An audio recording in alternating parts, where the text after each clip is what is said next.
back into it. I must say, I've been having fun with this project. I've really been enjoying it. Um, let's see how I feel after another 4 hours.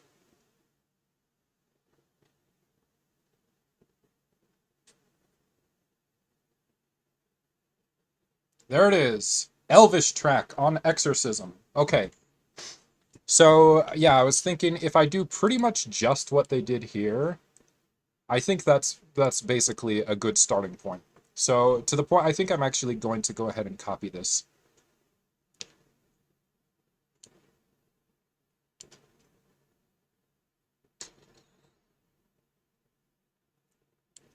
Let me copy the whole thing. Which of the ones that I have open already is closest to this? PowerShell is not very close.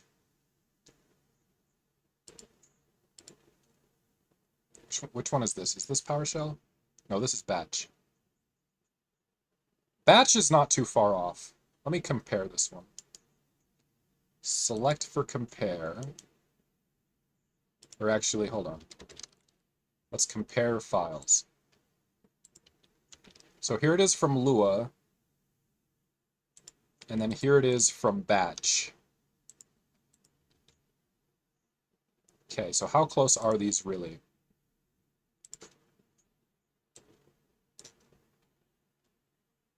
Yeah, they're not too far off. Um,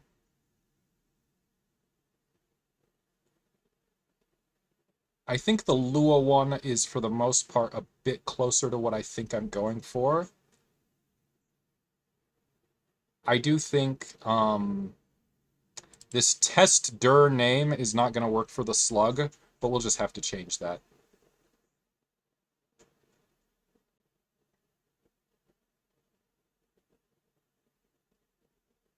Interestingly, here they're using the test dir for both the input and output, and I guess that's probably fine. I might change it, but we'll see.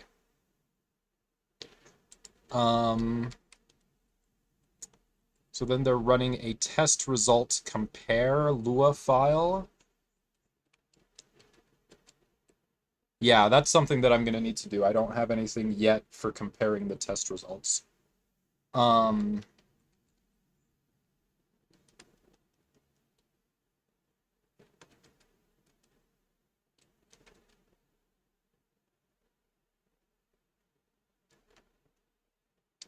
Okay, so do I need this run sh? Here, it's just down here, right?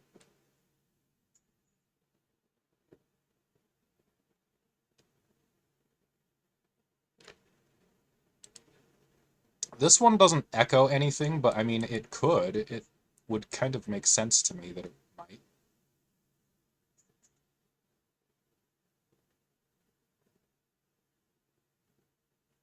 File results.json expected file. That's a little weird. I guess it's fine.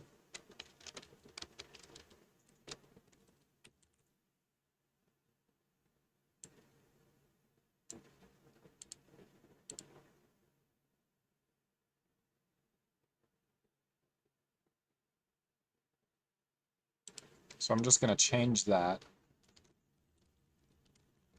So that's more similar.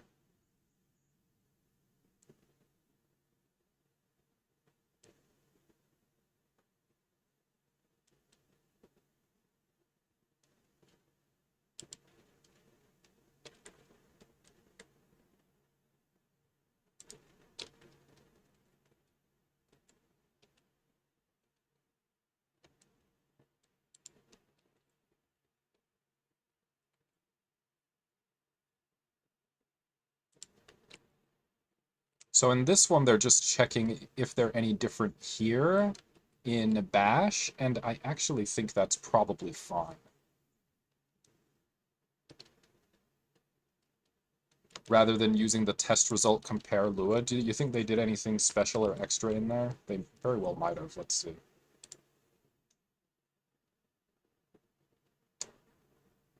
No, not really anything. I think that just using the diff is probably okay. Maybe.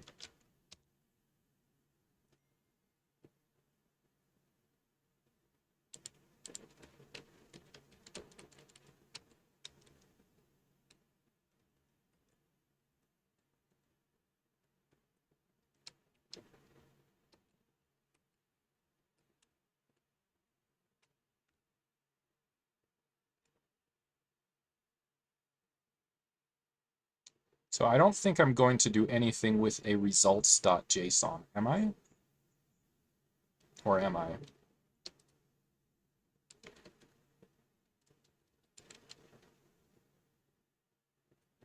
Yeah, I guess I kind of will, because we use it here. Here they use results file path.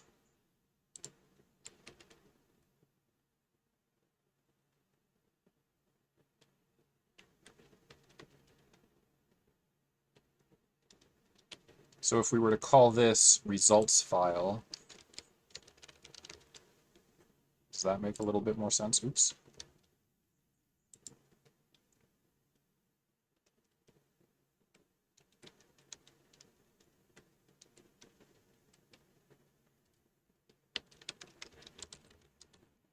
I think that's fine. And then, sure, I would say let's for sure echo that we're doing that. Why not?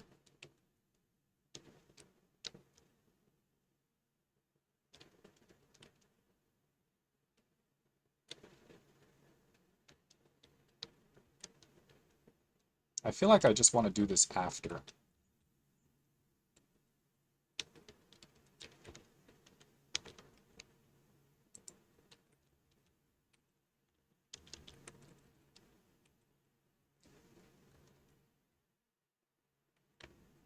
So then they did results file path. Yeah, that makes sense to me because we're just going to do it anyway here. Test dir path. Yeah, okay, so let me copy that in.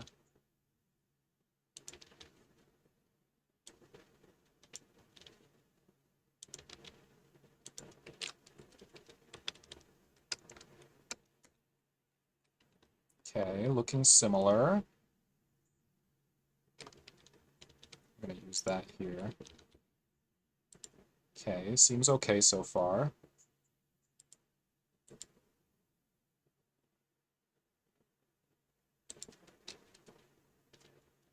Okay, I don't need it to say path, do I?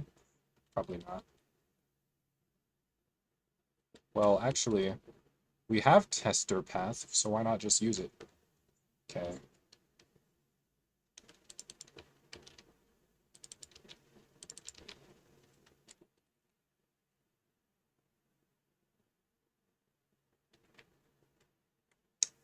Okay, so then they use the test result compare, and I think I am going to try and skip that. So let's not do that. And then here, we want to check this diff. So if the files are any different, then we say no. That being said, to make that check, I probably want to format one of the JSON files in some way. So, or maybe both of them. Probably both of them should be formatted. So can you do, so some of them were using JQ, but I'm not using JQ in either of these, right? So maybe let's not necessarily use JQ if we can help it. Or, well, I don't know, JQ or prettier. I mean, either of those or any of those could be okay.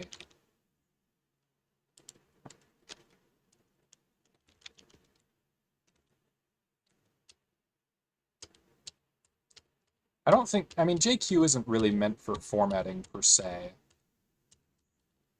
Should we just try and use prettier? It's just, it's an extra, like, dependency. So,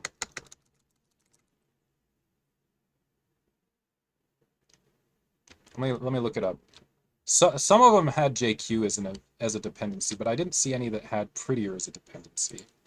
Let's see. Compare two JSON files with JQ.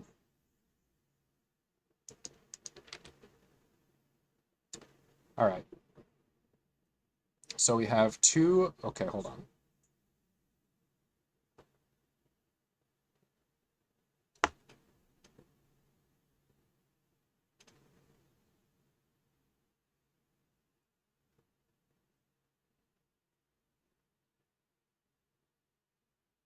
So this one supports using JQ sort keys. So I think I said supports. Suggests. This person suggests using JQ sort keys.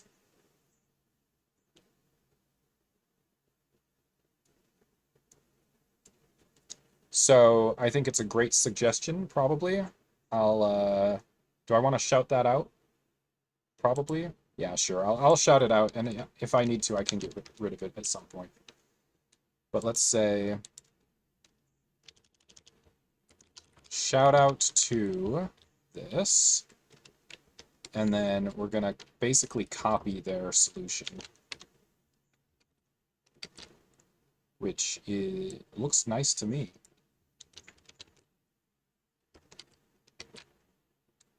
Okay, so we're gonna do. Let me see how it looks exactly again. Okay, so we're gonna do this.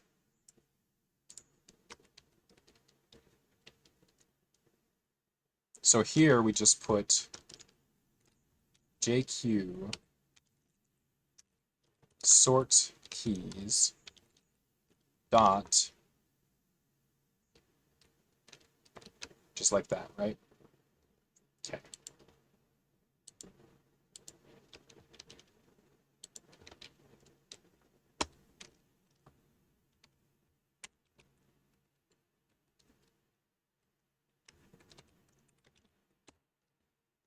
Okay, so that's what I want, I believe, for my whole file. So let's copy that, come back into here, and so now I'm just going to delete everything and paste. Okay, so it says, let's see here. I think I'm going to close this for now. Okay. Results file path appears unused.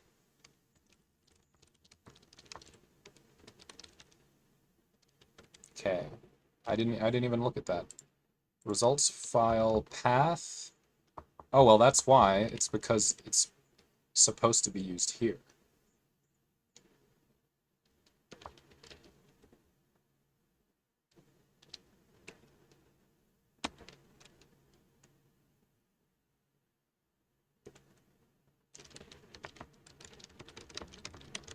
Okay, let me make the change here.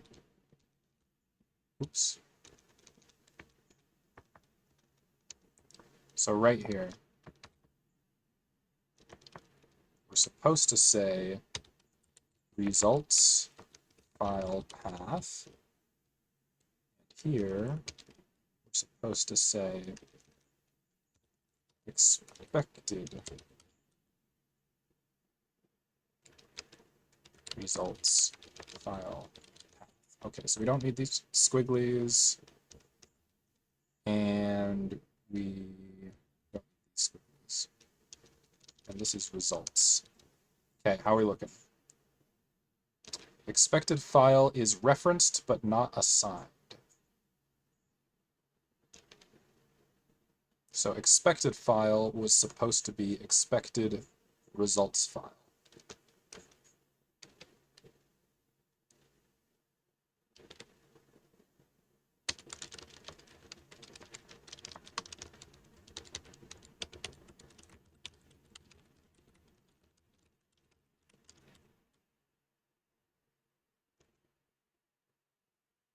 Okay, so in POSIX SH, process substitution is undefined.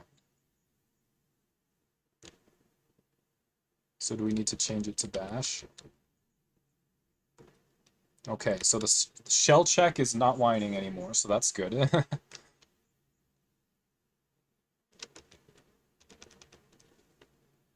All right, all right.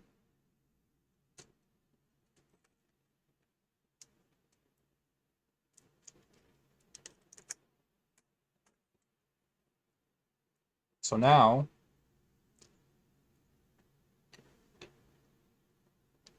I guess the thing to do is probably going to be to add in all the different test examples.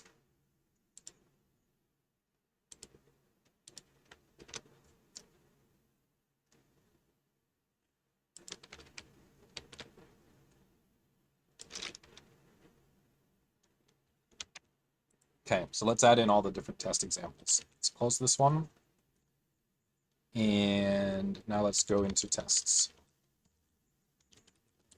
So here's what we've got. So we've just got example syntax error, and that one's not even right yet. So I'm basically going to copy that into several different places, because if we look at what it is in PowerShell, for example,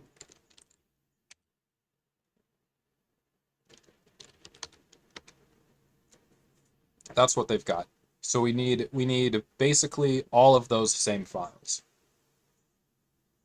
We need basically 6 different directories with 3 files in each. I'm not going to do colats, I don't think. Well, maybe. But I'm going to stick to minibob for the most part. Yeah, colats might be required, because I don't know what makes it a nested test yet. We're going to look into it very soon. First, let's make dir example success. Make dir example partial fail. All right. Make dir example all fail. Make dir example empty file.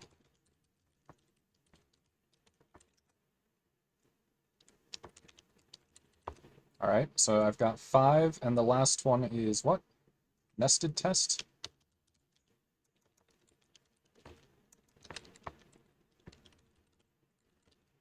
Okay, so now I'm going to copy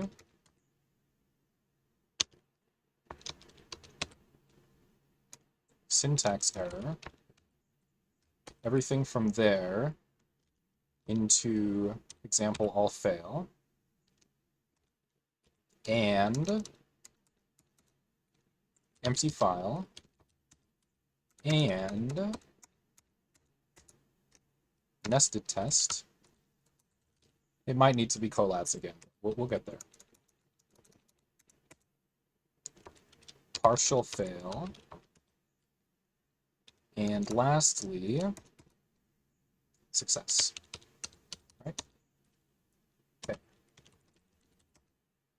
All right, so then we're going to need the expected results in each one as well.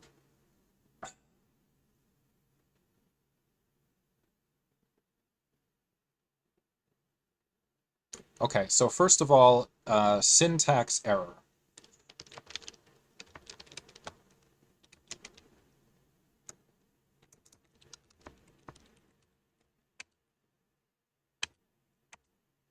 Okay, so here's what I've got. I've got hey, it puts IDK. So if we want a syntax error, let's just comment out this last thing. And so then it won't work. Okay, for success, we need to put an actual solution in. So I'm going to just actually do something a little goofy real quick.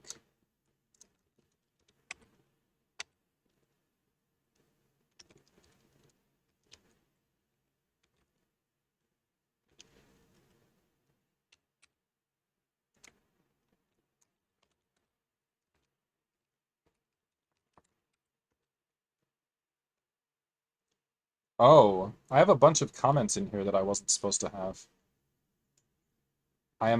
Yeah, these comments are nonsense. Okay, so I am imagining just exporting one function. Yeah, so that's not relevant anymore. This to do is fine, but it should be do not hard code the solution function name.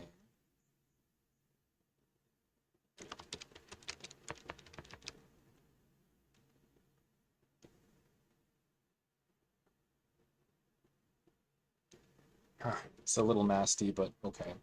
So anyway, if it says tomato, tomato, we're supposed to say whatever. And if it says shouting, or no, if it says watch out, we're supposed to say whoa, chill out. So, like, literally, I am going to cheat on this. I'm going to say use str. I'm going to say if str, and then I'm going to, let's see, so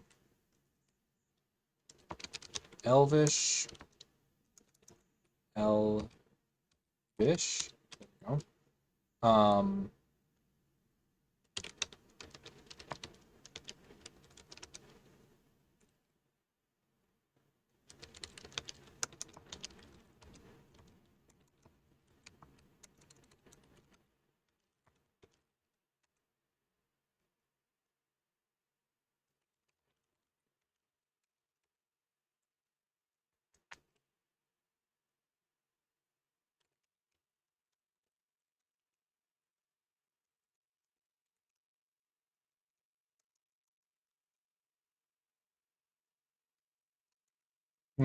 It's fine. Okay, let me go over here. So I haven't looked hardly at the string thing, but I'm gonna probably be using this quite a bit over the next couple of days. So string, let's just say has prefix. Okay, so I'm gonna basically cheat this one. Has prefix.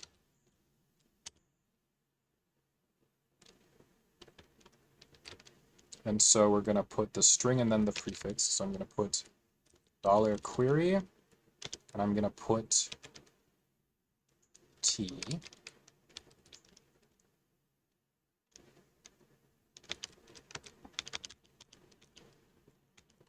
Put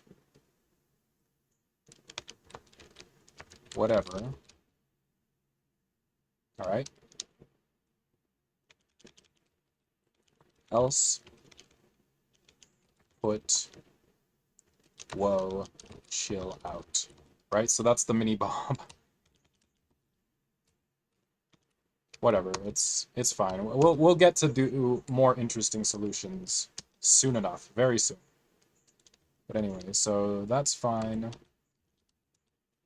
So we'll close that one, and so then that one should give success, I guess.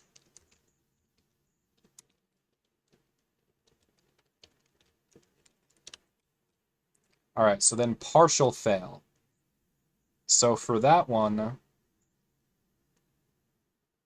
so I guess syntax error is okay, but let me copy the edited test into everywhere. So copy example success mini Bob test.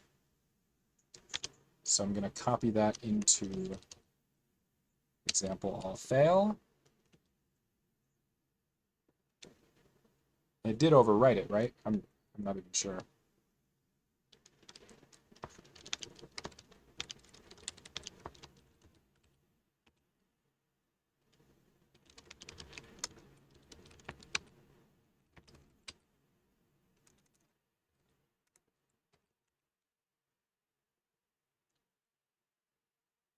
Yeah, I think that's fine. So let's copy again. Example, empty file, example, nested test, example, partial fail, example, syntax error. Yeah, okay. And then the success example, let's use that for the partial fail also.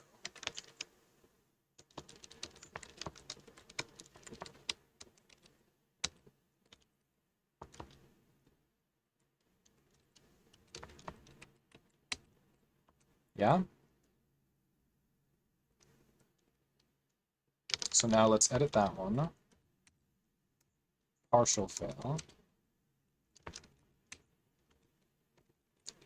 Okay, so for this one, I guess I'll just say, so that should partially fail. It should still be okay on the one, but not the other. It was what I'm expecting. All right. So now, all right, what else is left? We looked at syntax error, success, partial fail. Not sure about nested test. Now for empty file, let's see what that looks like. I think it means the solution file is empty. So let me just confirm.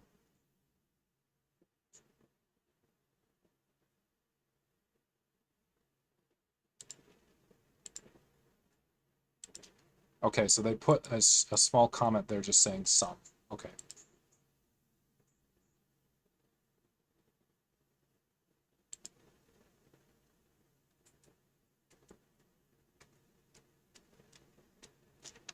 All right.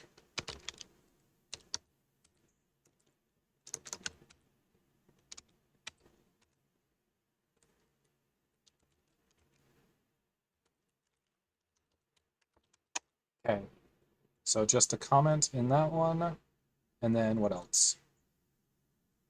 All fail.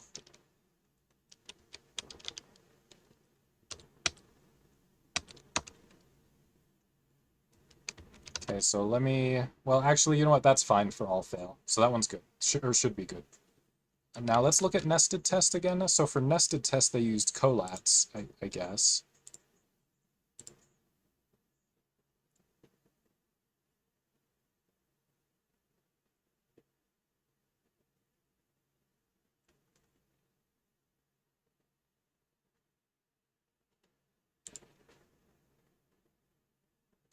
So is it the idea that they have them divided up into two different sections?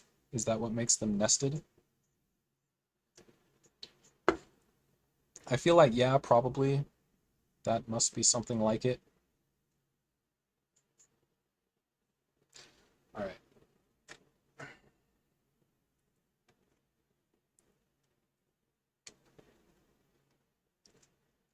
I'm leaning towards maybe just not even worrying about nested test. In fact, I'm going to get rid of it. And I'll come back to it if I need it later.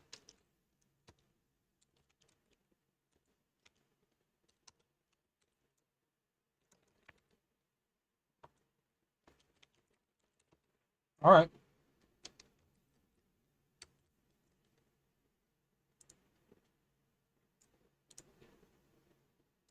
Okay, so then in the Lua one, did they have the same tests? Oh, they also left out the nested. Okay, so I feel good about that for now.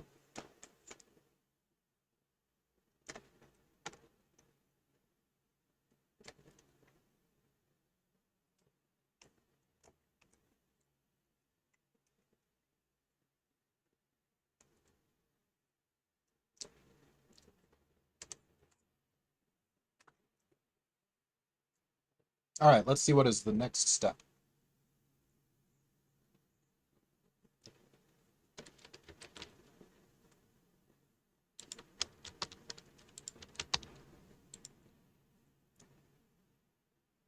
It's basically to try it out, right? Or no, actually, excuse me. Putting in the expected result JSON files.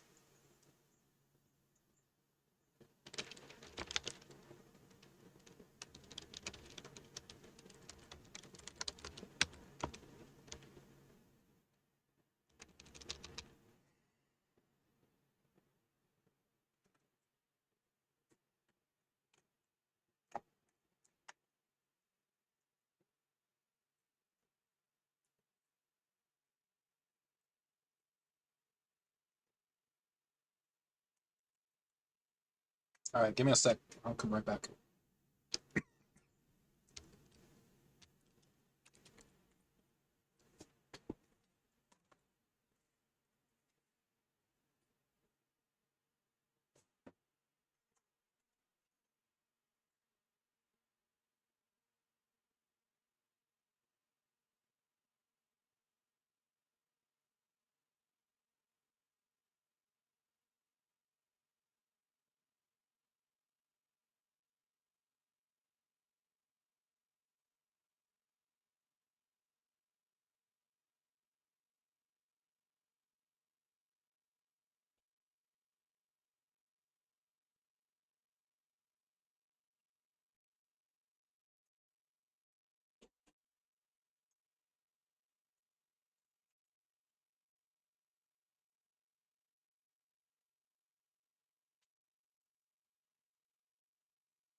Hey,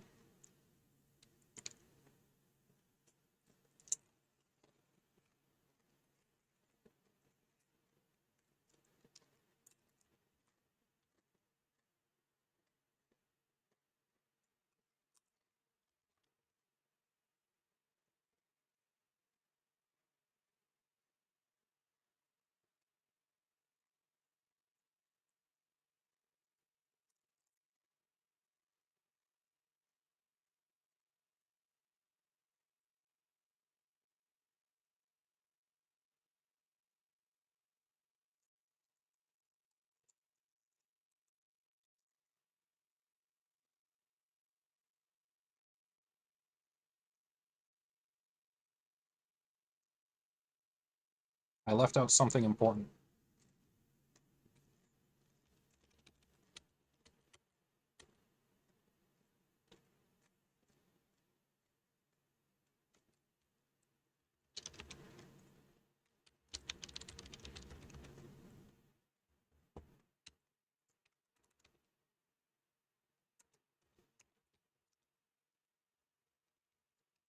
Base name. Let me see base name. Remove leading directory portions. So can I do base name, or actually, hold on. Can I do echo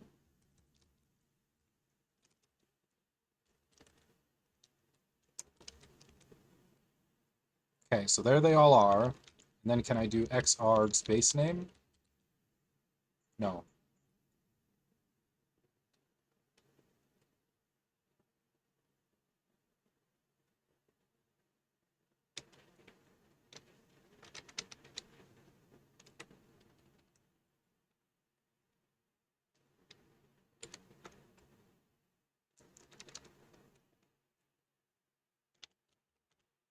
Ah, there's something else, I think.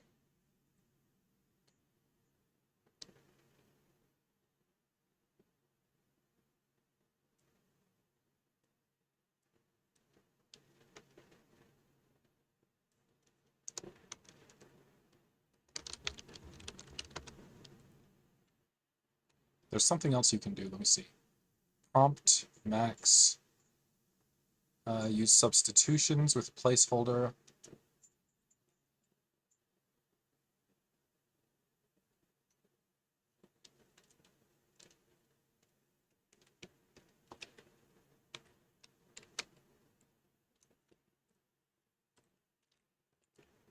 So if we do this, so there they all are. And then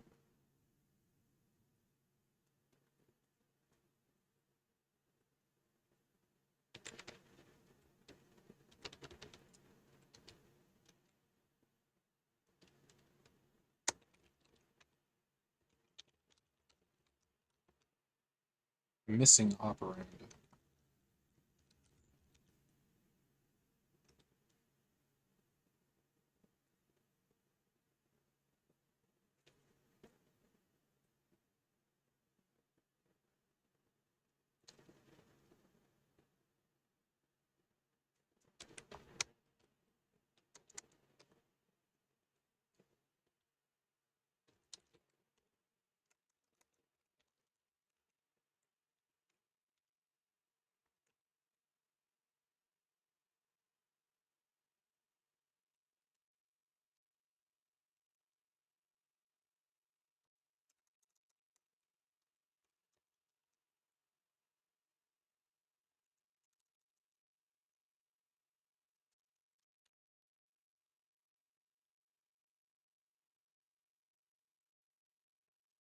What do you do with split? There's something I'm not remembering or maybe haven't done. Split a file into pieces? What about split a line into pieces? Bash split line on space, sure.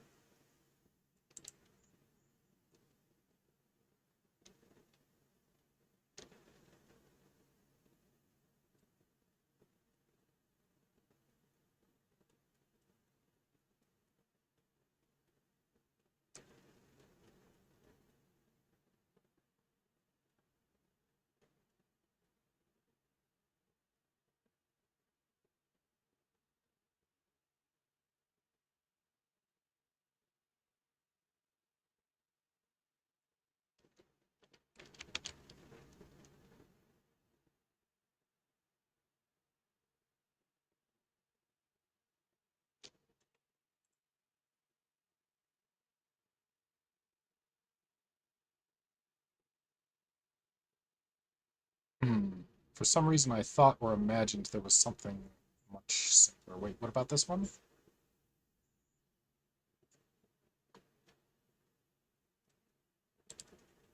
So they're probably not showing it because it's like too simple to even bother with. is probably what I'm looking for.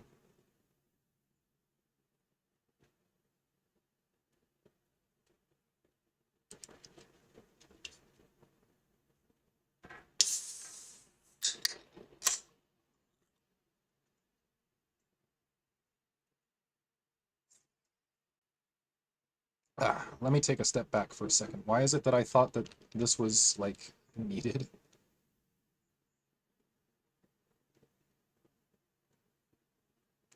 I'm just looking for the, um...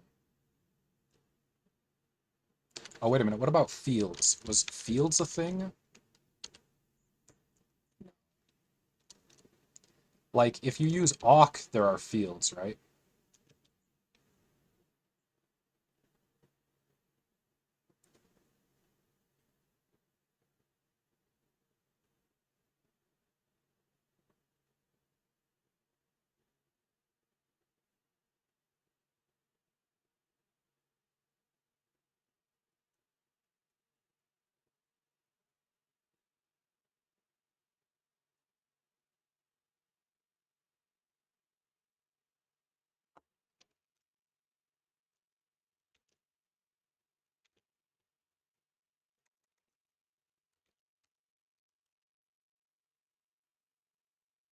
So no, it's just dumb.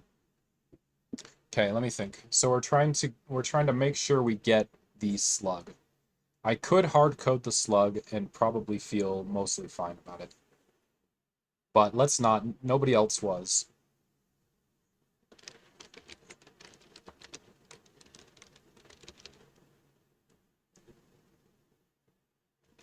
This one, wait.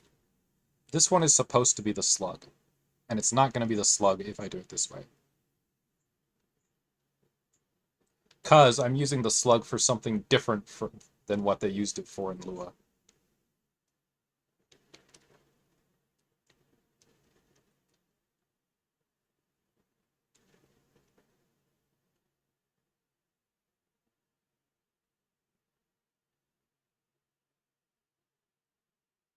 Alright, I'm just going to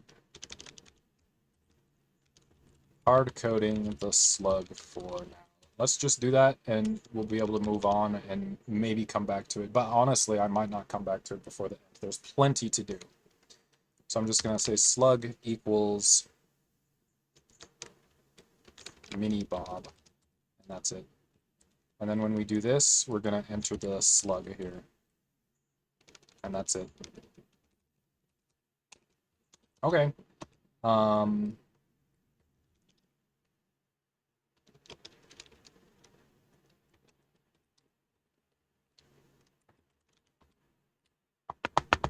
Okay, so let's make it...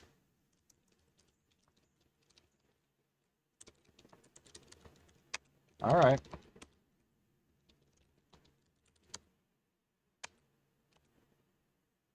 Okay, parse error all over the place.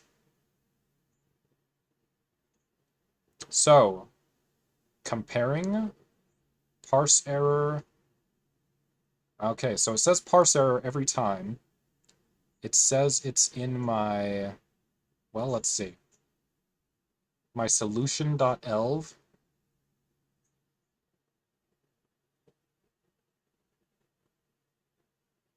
Wait a minute.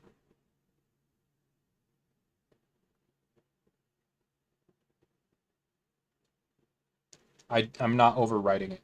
Or something is wrong. Okay, so I've got a solution elv here, and this is the one that I think is being used, but it's not the one that's supposed to be being used, I don't think. Yeah, it's not. It's not.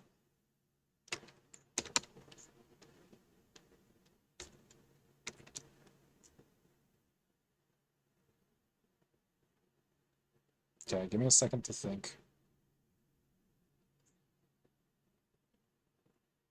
Let's see, it says it's been a solution.elv though.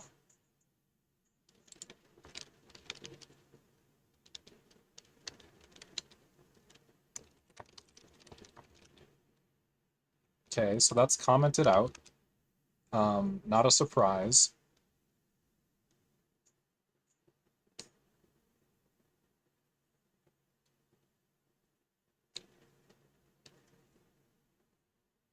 XAA? Well, that's not good. What the heck is XAA supposed to be? So that's definitely not right.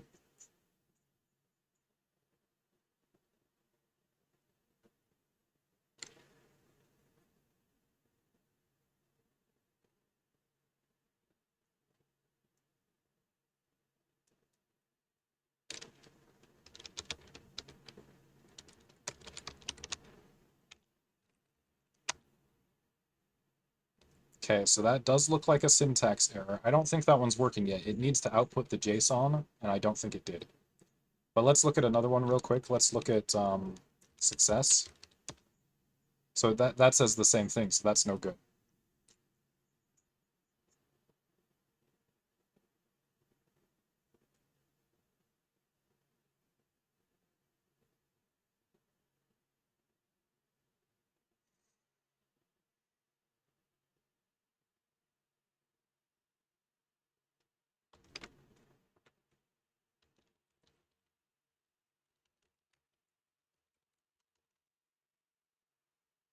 Still looking in the same place for that solution.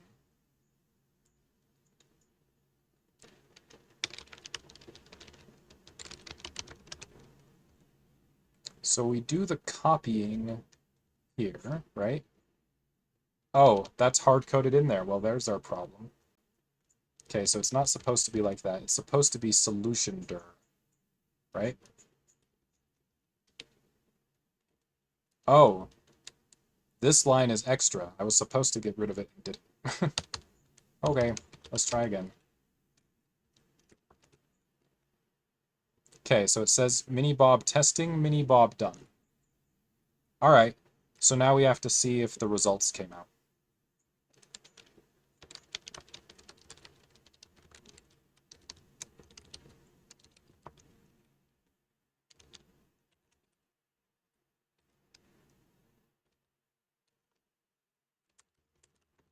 Okay, so we got a results file. Says status fail, so that's not correct. And it says it's getting IDK. So in success, it wasn't supposed to get that. All right, it's probably another simple fix. Let's see.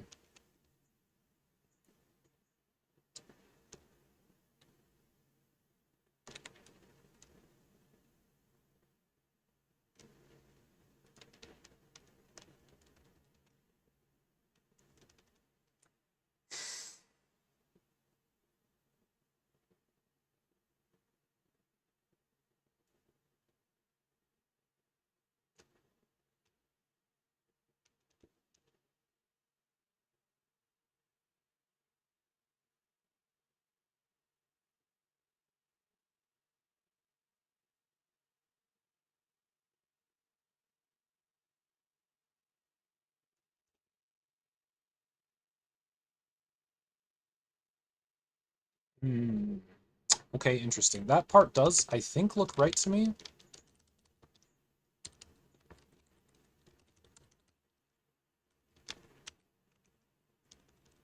Okay, so we were supposed to get whatever or chill out. We were not supposed to get IDK.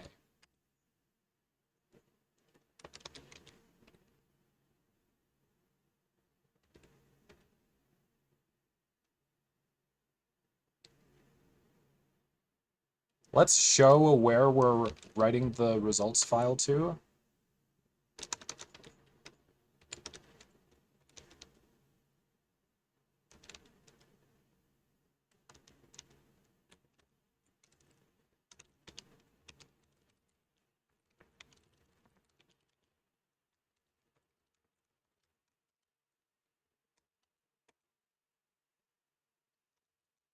So it says it wrote it to the example success results.json. Okay, so far so good.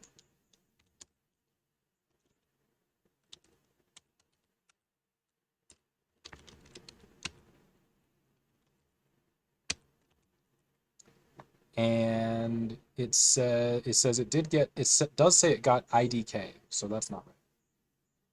And on the second one, it says the same thing. So presumably the solution file is still like using IDK. because I think it's still using this solution file in here. Right?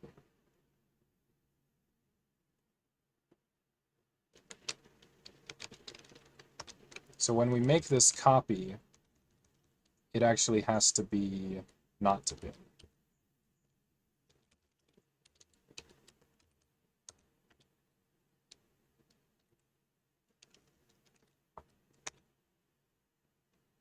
Okay, okay. So now let's see the results JSON.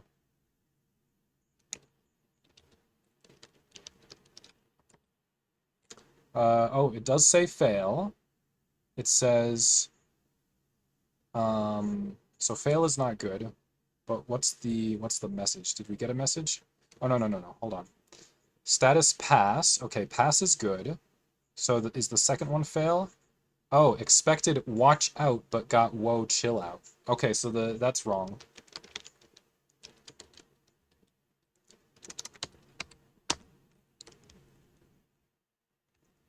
Yeah, these are reversed. Reversed. It's supposed watch out is supposed to be passed in. To be honest, I think I'd rather have the input before the expected. So I'm going to change that.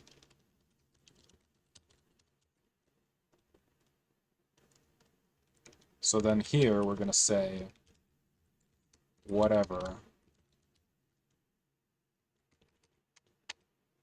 And we'll get rid of that. Okay.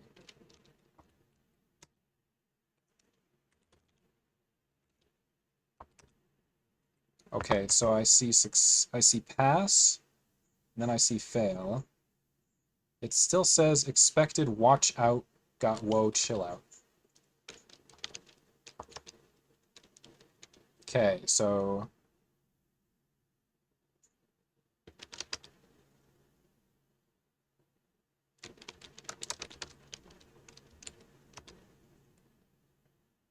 expected watch out, but got whoa chill out.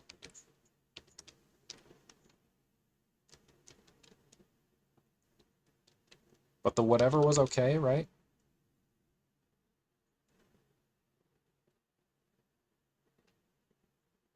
Something's still not quite right. And this is a big smell, actually. The fact that I've been shuffling things around and not getting good results.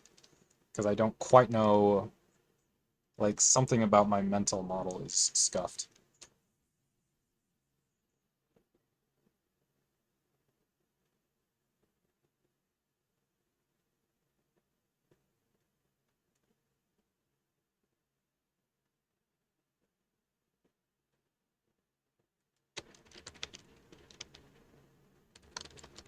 So I think this one is not updated, right? Right, so that one's not updated. So in the bin, in the run sh, we're trying to make a copy.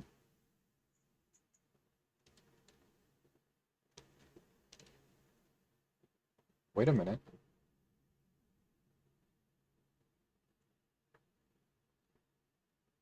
Okay, solution dir slug test elv, test elv.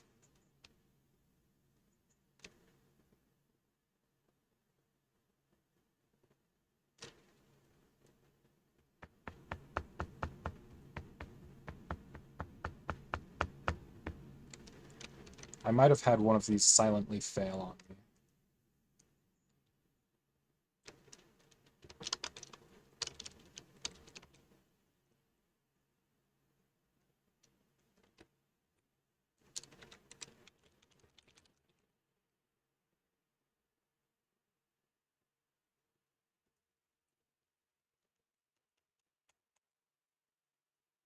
Or something, I'm not sure.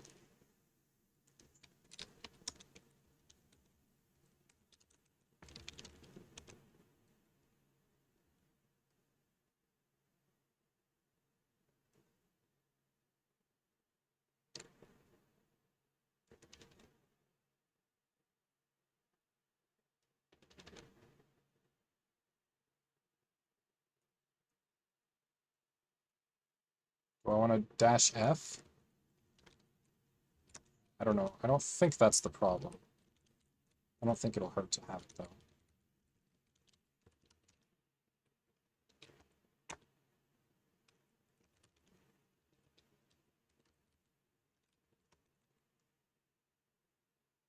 Fail, pass, fail.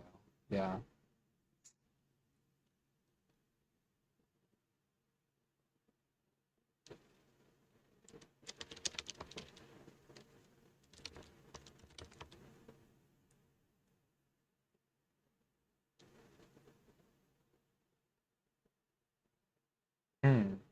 You know, that does look right.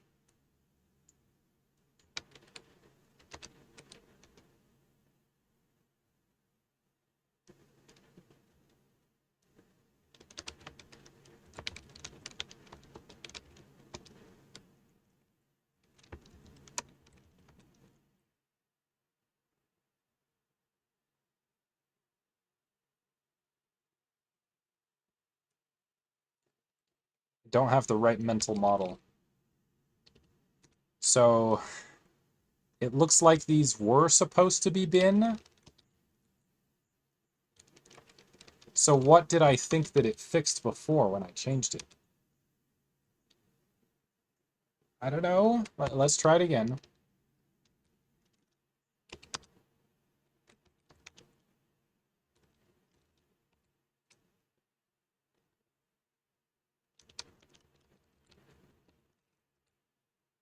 It says pass, pass, pass. Okay, so that seems more correct. Hooray. Hooray for that. Okay, so let's code that one, I guess. Or let's prettier that one. Prettier W.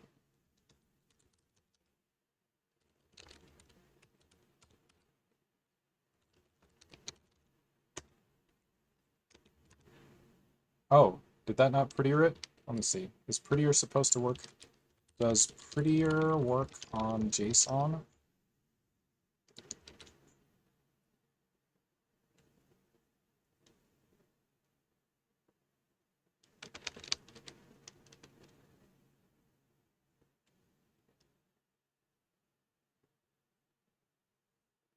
It doesn't look like it worked.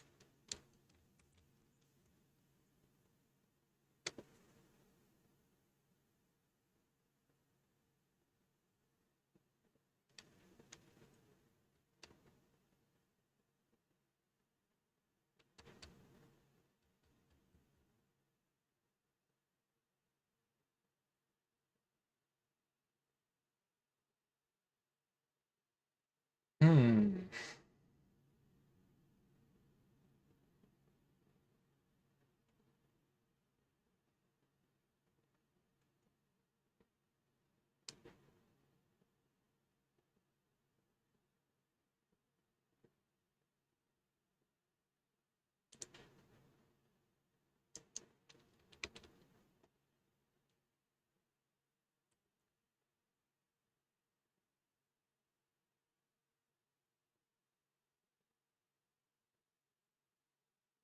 JSON stringify options? Let me take a look. I was not aware that it had such options. Replacer and space.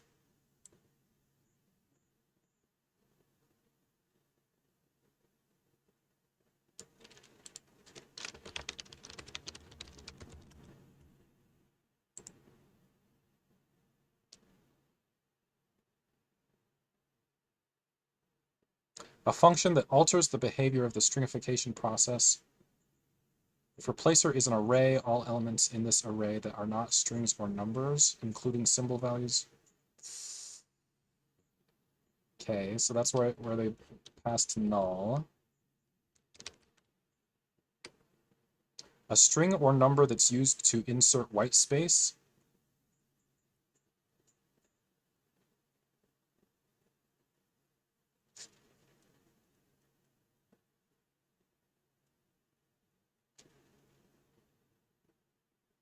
Well, yeah, we can do that. It means I'm gonna have to use node, which is kind of uncool. No, it doesn't. No, it doesn't. I just need to prettify them once and commit them to the repo once they're good. So I don't need it as a dependency. Okay, so we're gonna go node.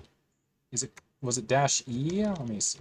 Node dash eval.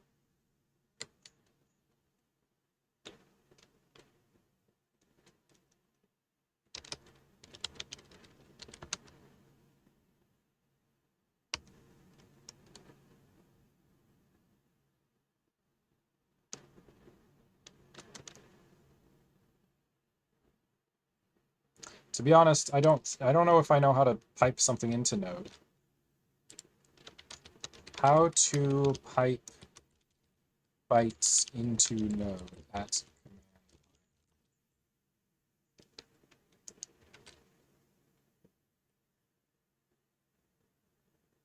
command. No, I don't want that.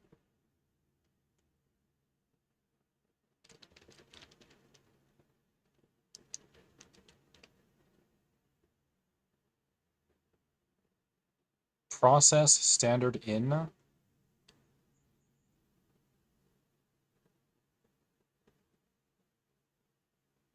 Well, I guess that's okay, but I sort of hate it. But that's what they suggested to do. So I'm just gonna do it here. And not at the command line. So let's show that JSON file again.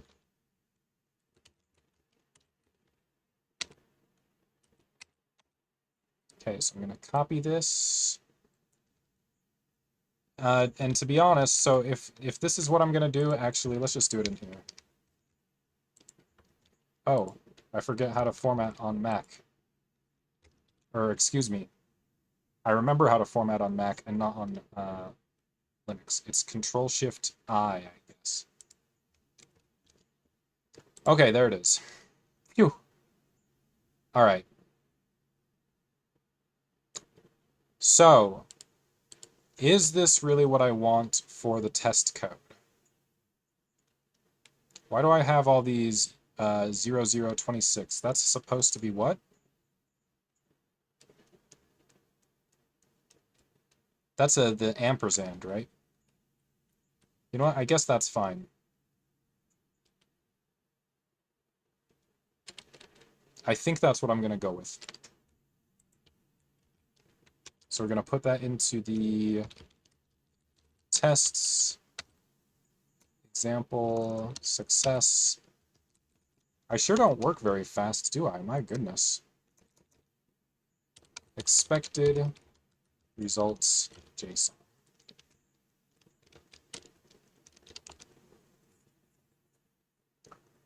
Okay, is that fine?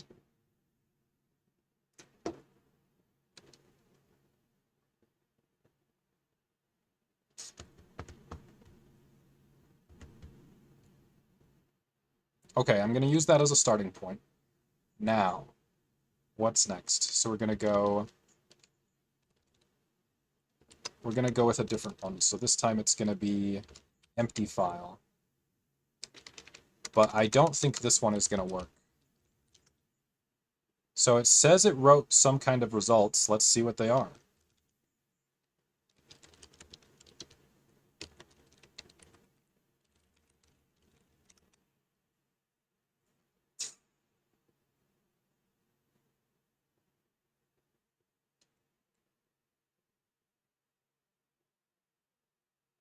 So it says fail. So this is definitely not good at all.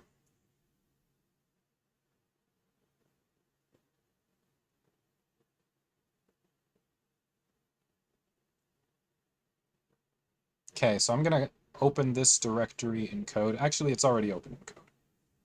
Okay.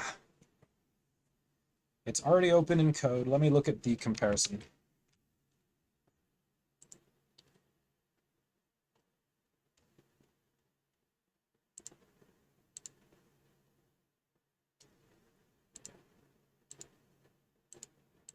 Okay, so we're going to go into here, tests.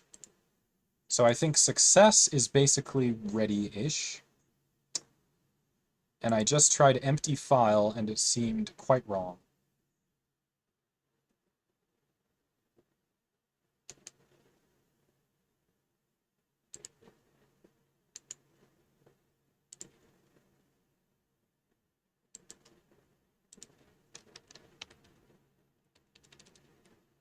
Okay, so I'm going to move this updated test over. The way I want it is like this in example success. Okay, so let's go copy example success.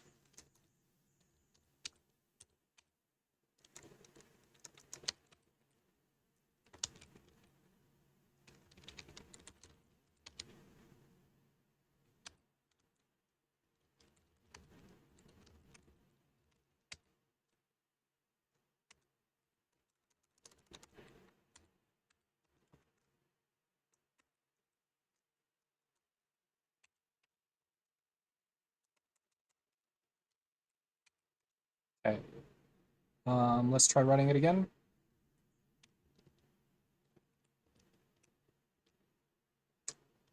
Okay, and what does it say? Okay, well, it says pass, so it's completely wrong. So there's nothing in here. So it shouldn't be possible. It shouldn't be possible for anything to pass. Um,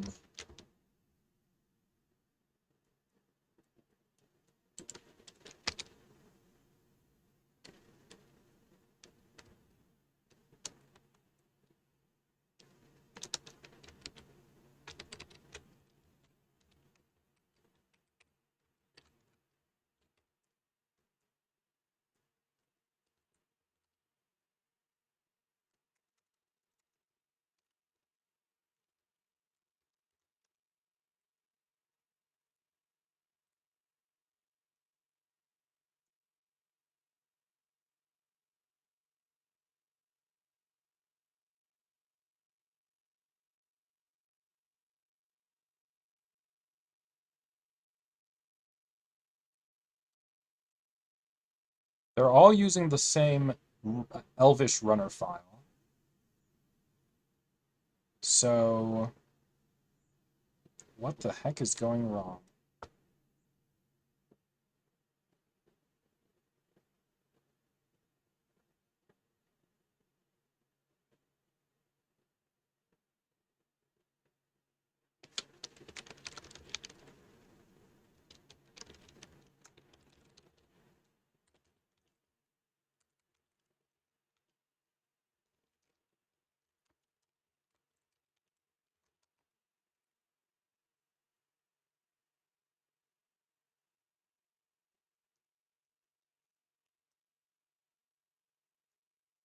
Okay.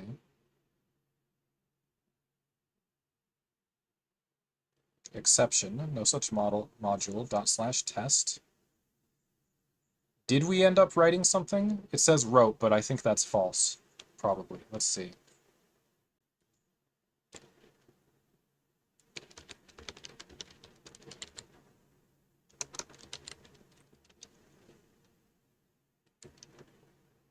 Nope, this is the wrong one. This one. Ah, okay, so it didn't write any results. So we did get an error. Good. No such module dot slash test. I'm not even sure, like, I don't think that's the right error.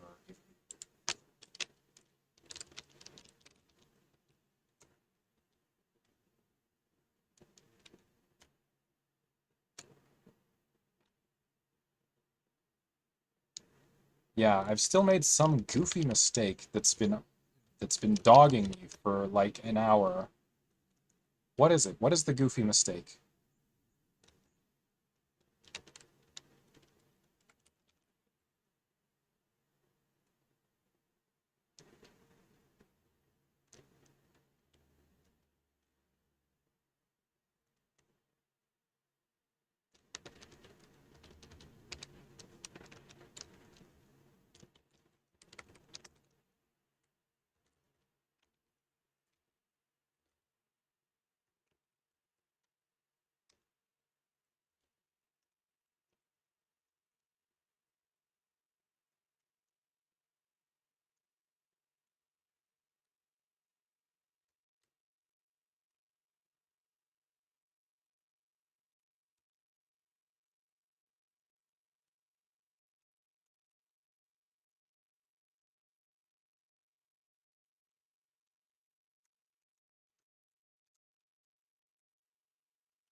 Cannot remove. No such file or directory.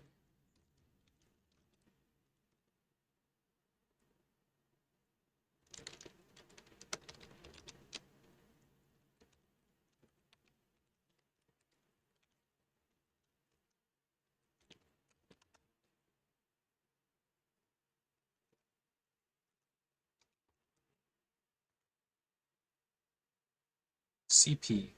Cannot stat minibob. Oh,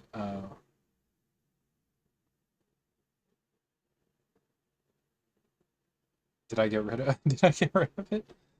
Uh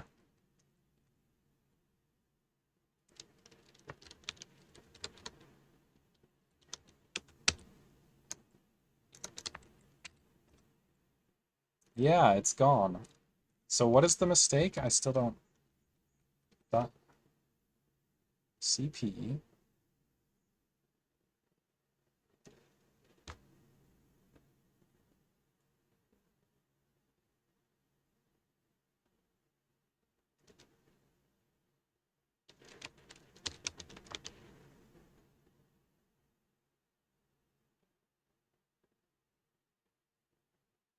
I'm really actually freaked out. Like what did I do?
Oh, it says pass.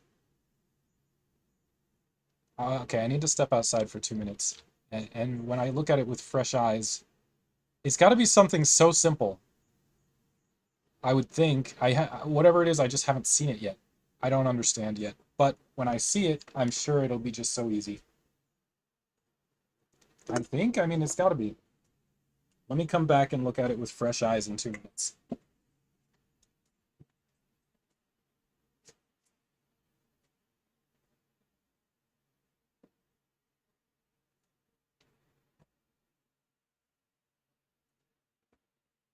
Yeah, I just, I've over, I'm just gonna sit down and read it, and I think I'll see it.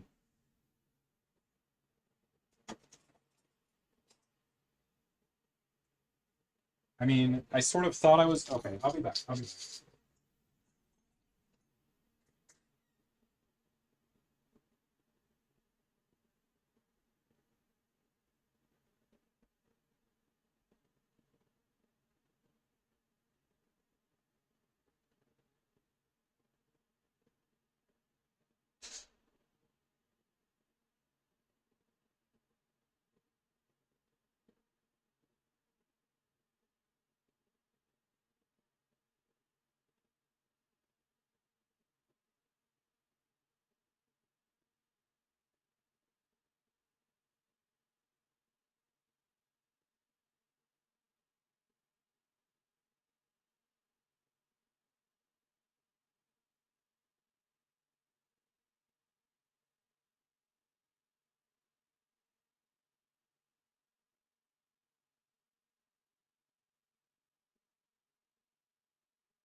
Okay.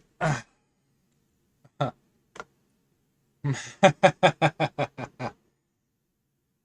right, let's take a look. So, example empty file. All right, so what is it? What is in there? What is in example empty file?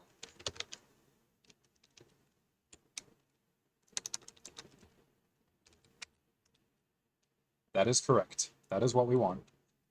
Okay, how about this one? Looks right to me. All right.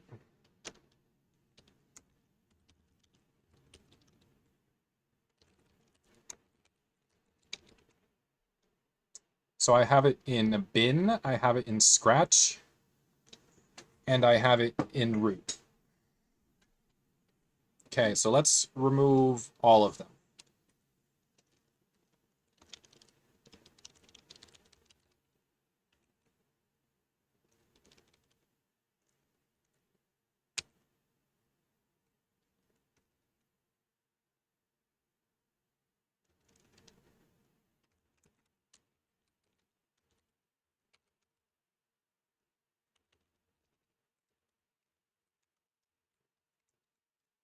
like that, all right?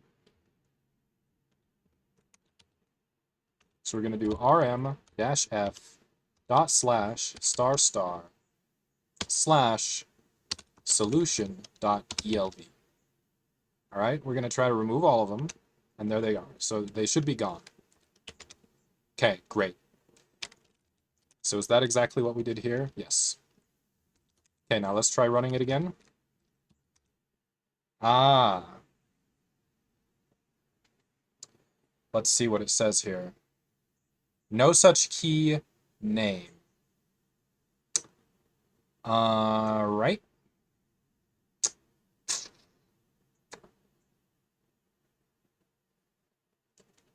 Interesting. Does that seem like a plausible... Does that seem like a plausible exception? I'm not sure. If I'm in Elvish... Okay, so now let's echo again. So it's in bin. So if I go into bin, and if I open Elvish, and I say use dot slash solution, and I call solution hey hi, it says variable solution hey not found. Okay, so why did this one say no such key name? Does that seem crazy? Maybe, maybe not, I'm not sure. Okay, so did it write the actual JSON would be my next question. Wait, I'm in the wrong place.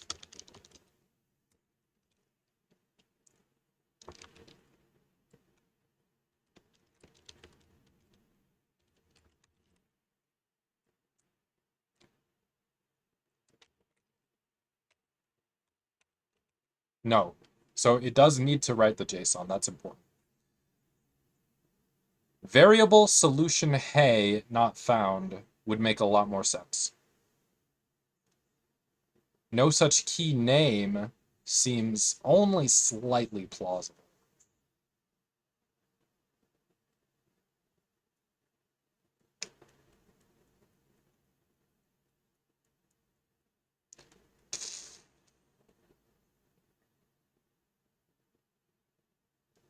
Anyway, let's go into the run elv.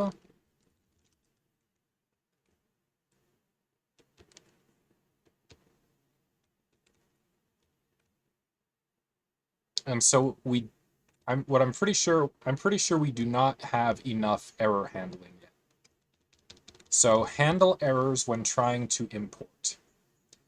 So the test is not the one that I'm most concerned about right now. I want to fix the solution.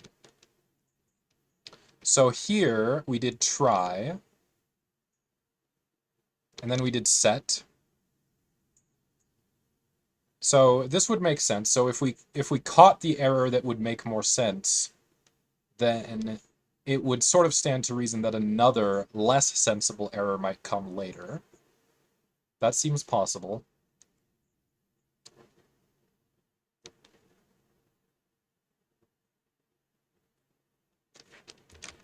So let's look at the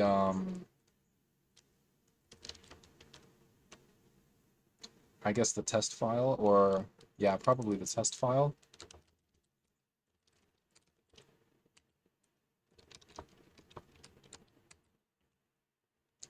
Okay. Do not hard code the solution function name. Honestly, I think hard coding it might be straight up kind of required. So I'm gonna delete that to do, because I can't, off the top of my head, I can't think what to do about that one.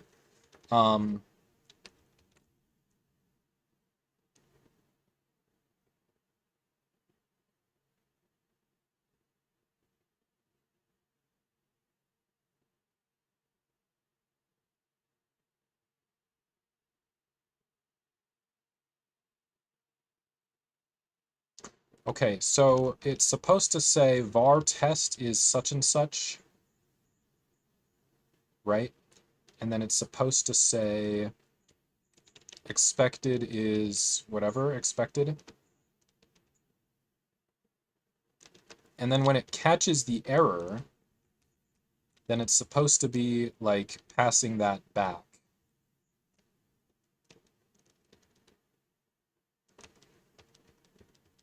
With the name attached to it.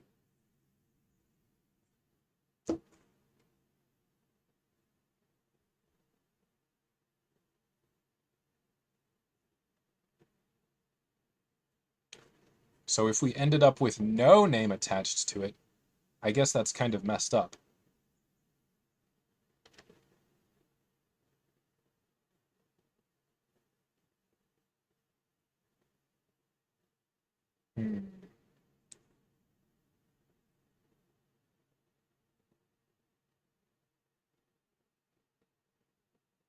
Yeah, it seems like we should have, I think, been able to get a name. It says, okay, let's look carefully. No such key name.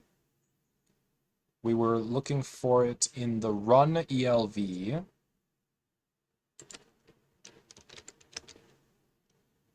What did I change? Oh, I got rid of the to-do. Sure, that's fine.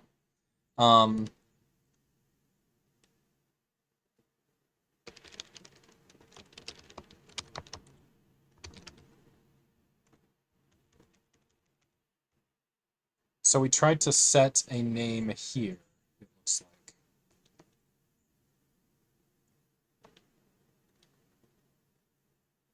No such key name. Yeah, I do believe that that was supposed to have a name.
I really gotta think for a sec.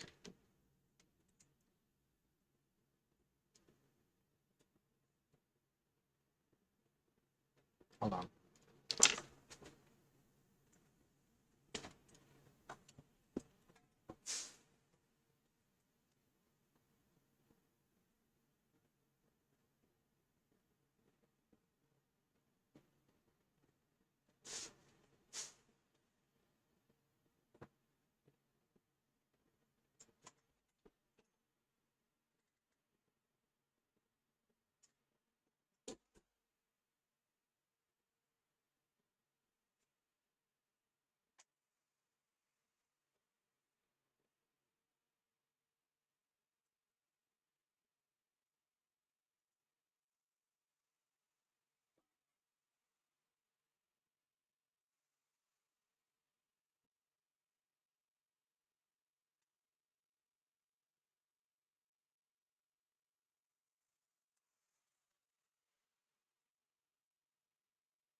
The logic here seems like it ought to be quite basic, but I've messed it up. I've screwed it up.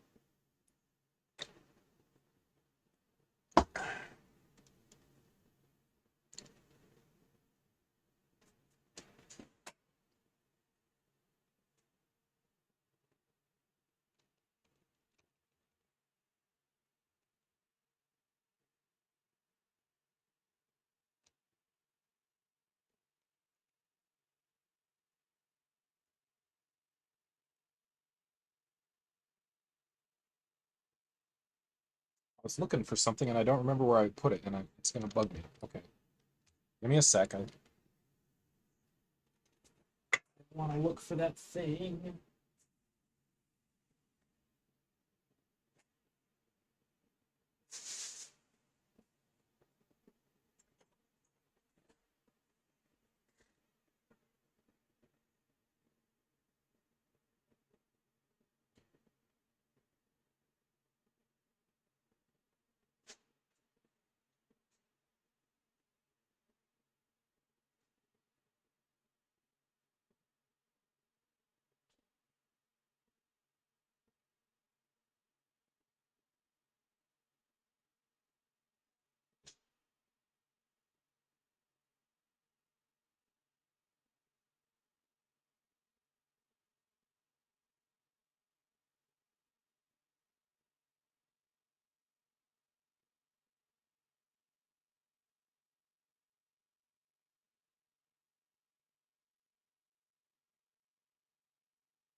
Wonder if I left it out in the car. I don't think I would have.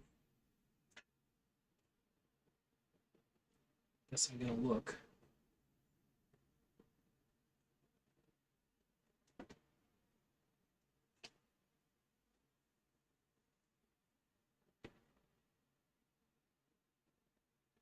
Or try to.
Yeah, I don't know what I did with it. Oh, wait. Ah, here it is. It's right there, just sort of a kind of camouflage. All right. Okay, so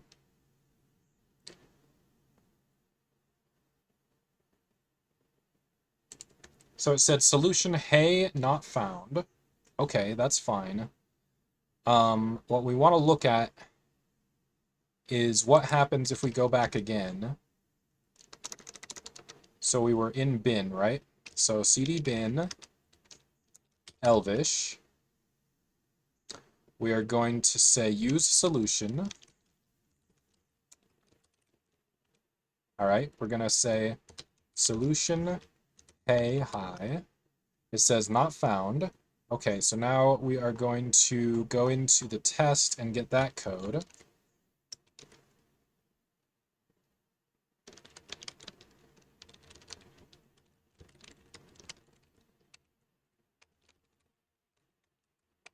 Okay, so we're going to get this.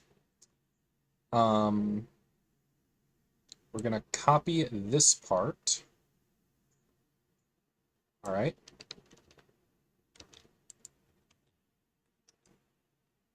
So we didn't set expected, so we're going to set var name equals I. Excuse me. Var name equals hi. There we go. Var expected equals hi, whatever. Var test input equals hi. Okay, so we're going to try pasting that again. Okay, so now if we run test, or excuse me, $test function. Oh.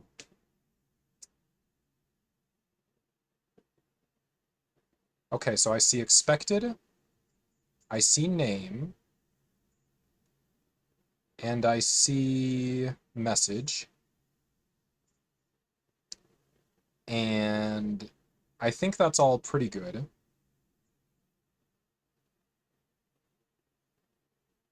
So now I'm gonna copy this part.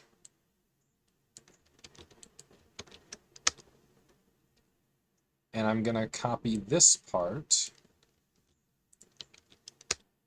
Okay, so now I'm gonna say put $tests sub 0. Variable tests not found. Oh, it's not dollar. Okay, bad value, but is t. Okay, so we have to pass in something, or do we?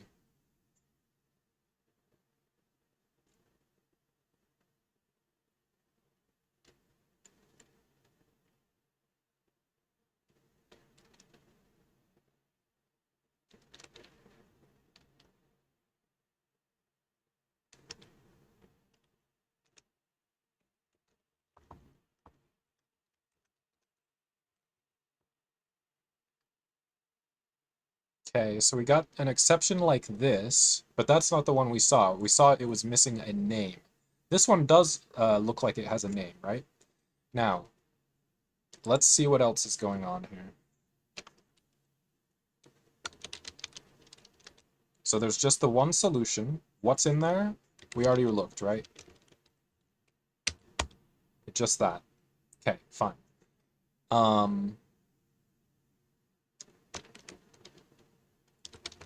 And how about test? This one we have two places. So do we need to remove the one? Perhaps? Maybe we need to remove all of them? We already do that when we run the thing, right? But actually, why do I have a test.elv in root? That seems inconsistent.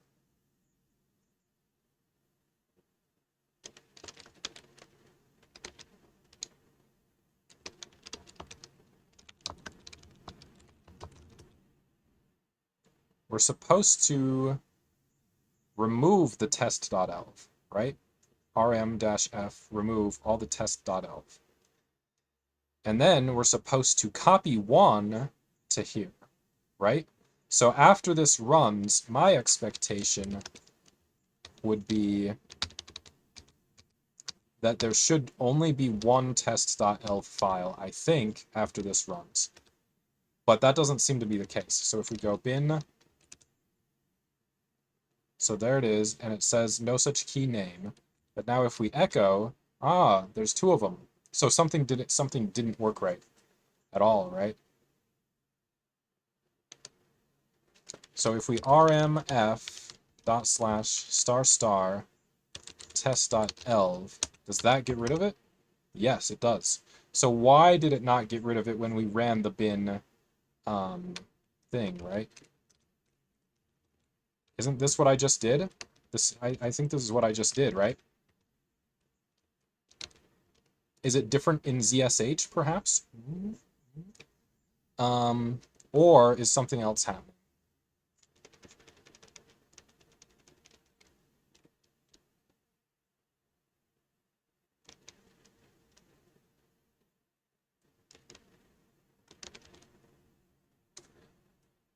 Something else has to be happening, right? It's creating 2 files instead of 1.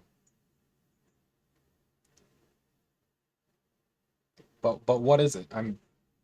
I've been confused on this for like not 2 hours, but it's getting close to 2 hours.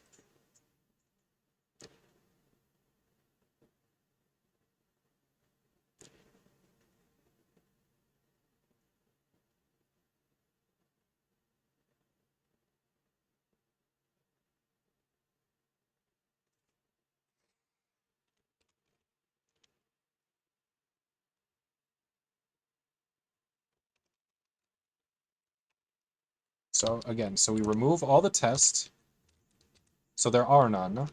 Then we run this.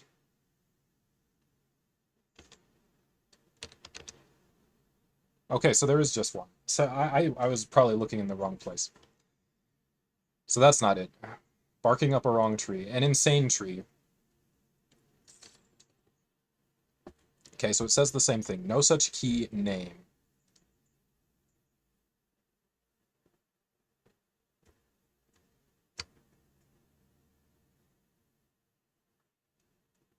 Okay, so and now what does the bin test elg look like?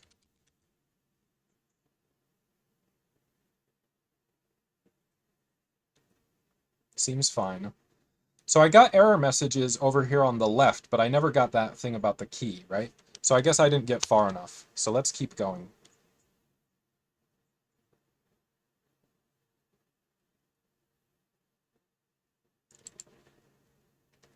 So now we need to go into the test that we're actually running, right? Which is tests example empty file. Yeah, this. So this is, or no. This is the one I was just looking at. Excuse me. We need to go into the run elv.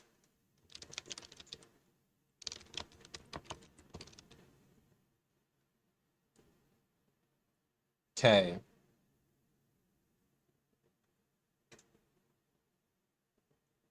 All right, so that part seems fine.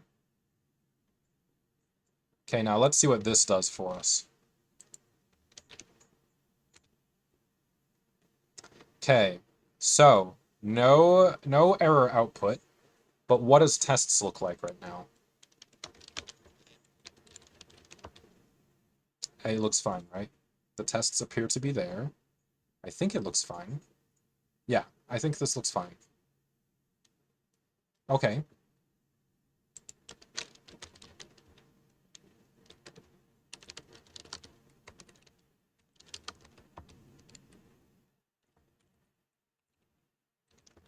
So does anything look amiss here? So this is the definition. Name, expected, use solution, put. So when we try to do this, we do expect there to be an error. So we should end up here and go fail like this, right? Seems straightforward, seems kosher. All right, so now this next part. So this is where we expect to see a failure, right? And there it is, no such key name. So far, so good. So now let's go through it like piece by piece, basically. Okay, that's fine. This should be fine. Okay, now what about this? Let's do this block portion.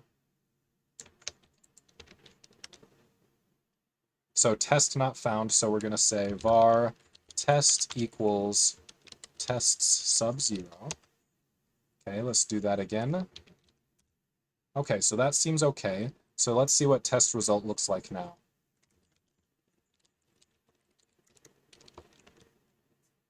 Exception. Oh, well, this makes more sense. It's an exception with a reason. But in order to get the name, we need to get the message. And I didn't realize that before, and I didn't realize it till now looking at it.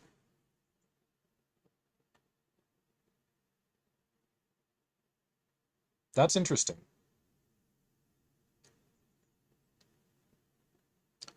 So let's find the way to get that out of there. So it looks like it's part of reason. So let's see. Put test result reason. Okay. So the name is in there. Can we go content? All right. And then can we go name? That's crazy. So I just simply didn't know that before, and now I do. It's not that it doesn't make sense. It's just I didn't really know where to look. I'm glad I found it now. I don't know. I guess it's a learning process. That's why I'm doing it. So, let's go then into where was I just? Sorry. So this is the run elv. So when we get this error, we should not set this to $E. We should set it to $E reason content. So that's weird. So I am going to put a comment to help me understand what I've done there, because I'm going to look at it and be like, that makes no sense. So I'm going to put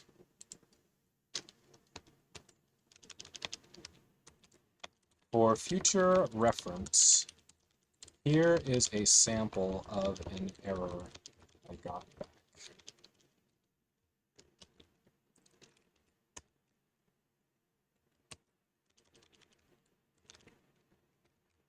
Nope, not that. This.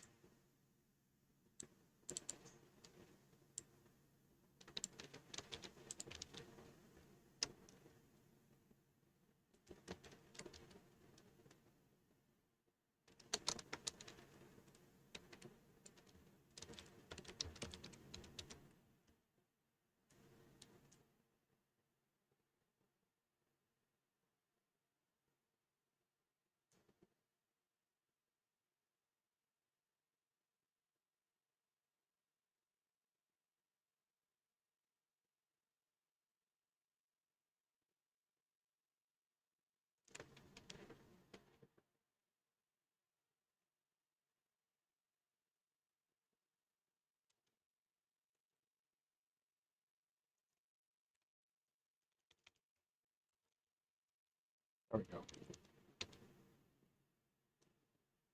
Okay, so now this is going to be set to reason content. Okay. All right, so let's try running it again.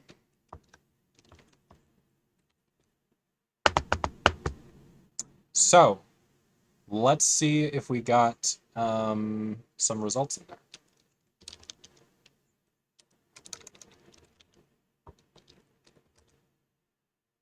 Okay, it does say error. That's good. That's good. I'm glad something is correct. Version 2, that's fine. Status error. And now, so now I'm going to format that so I can read it a little more easily and see if it looks like everything's shipshape.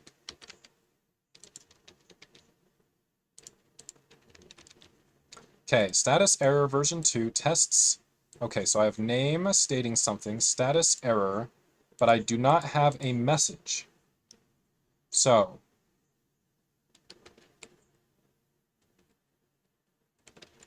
if this status comes back as error, then there should be a message here. Let's go back and review what that's supposed to be like. I'm going to close all of these.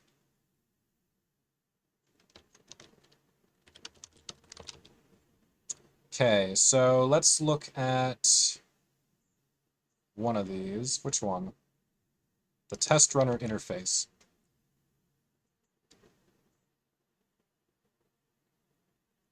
So it's required if the status is error. So we didn't do that, so it's not ready.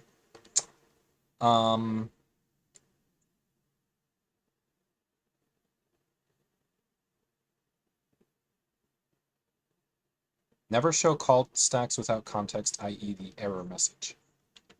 Okay. And then these tests should also probably show a message. However, I'm not sure that the status should actually be error. Error would be no test was executed, a compile error, or a syntax error. However, they were executed, I believe, right? So I think that we don't want error. I was glad, like, when I saw error, I was like, oh, that's good. And it's kind of good, but it's not really that good.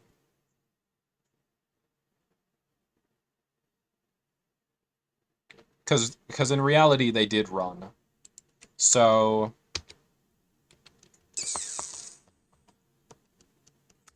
let's go back into here and choose a different one. So it's actually going to be simpler. So we're not going to put error in fold. So the only way this should come back error, I believe, is if the count of test runs is 0. So I'm going to put that. I believe that's the only way the status should come back error is if the count of test runs is 0. Okay, so I'll put that note in there for myself, because that's kind of an assumption that wouldn't be obvious to me reading this back later, necessarily. And then, so we don't want to put error in under any circumstance. So let's get rid of this.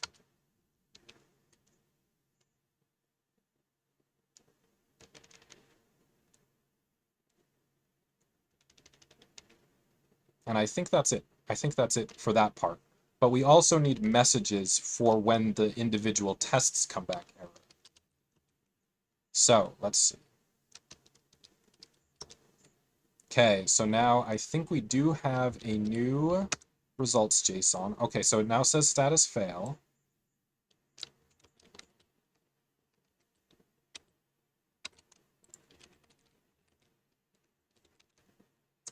Okay, so these need to have messages, and they do not at this time. They came back status error, and they're supposed to have messages. So per test, message. Message is required if status is fail or error. And we didn't add the message this time. So let's take a look.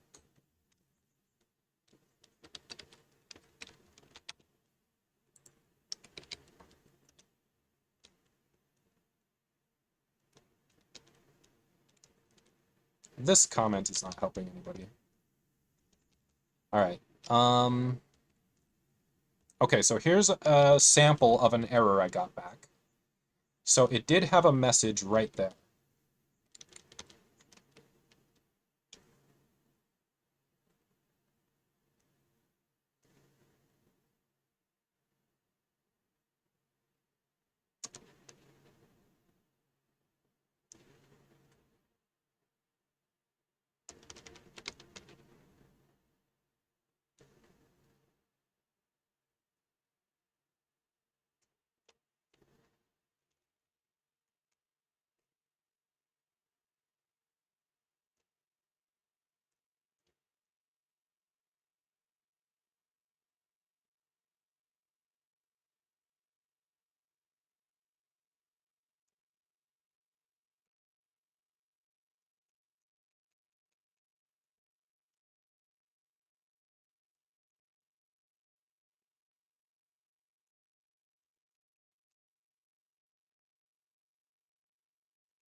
Okay, so I'm gonna say if equals, no, I don't want to do that here. Sorry.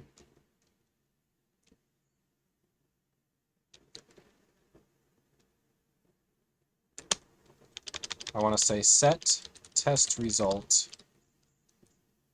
equals associate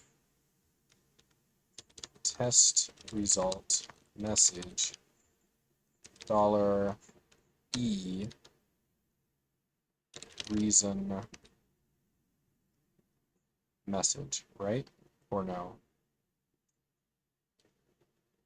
No. What the heck am I doing?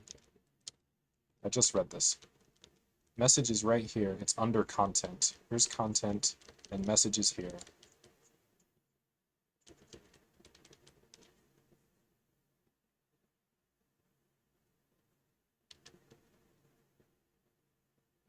And it shows a stack trace. So like, in reality, I really want to format that. Okay, so now let's go back here. Okay, so first of all, if not equal status pass set, or actually, there we go.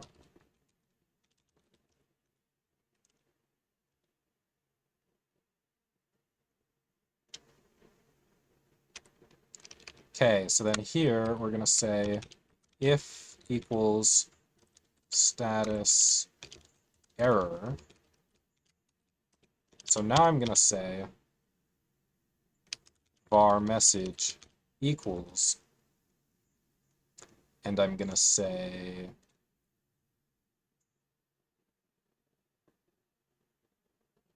I'm going to put the reason, and I guess I could try to put the stack trace.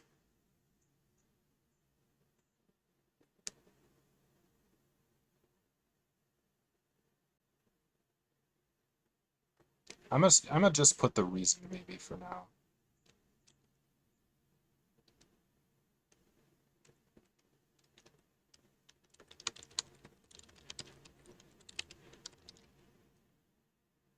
No. Message.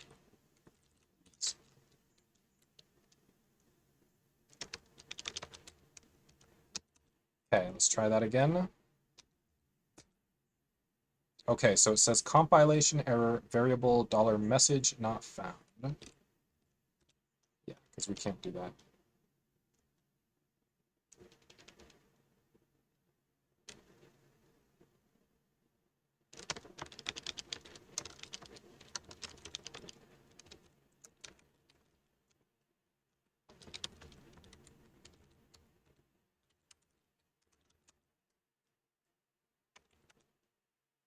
Okay.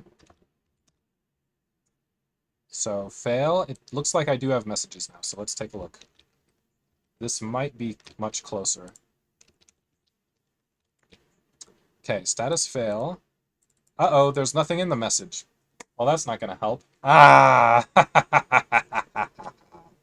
Darn. Okay, well, I got it wrong. Test result, message, reason. So we got nothing.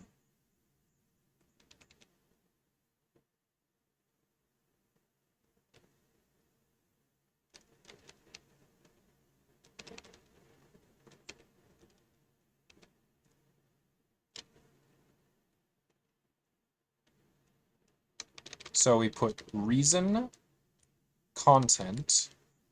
Content has, we think, expected and message. And then we think message itself has reason.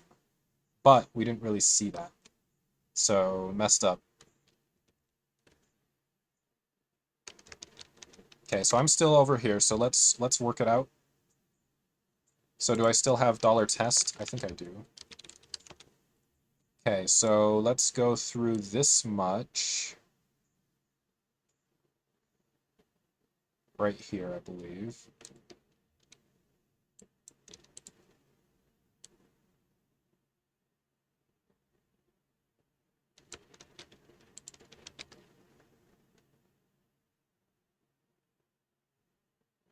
That's commented out, or it should be. Oh, it's not. Let's cat.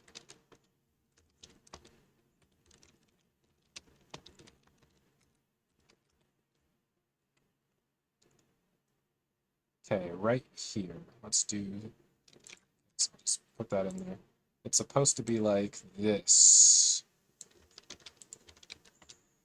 Okay, so now let's look at what does test result look like.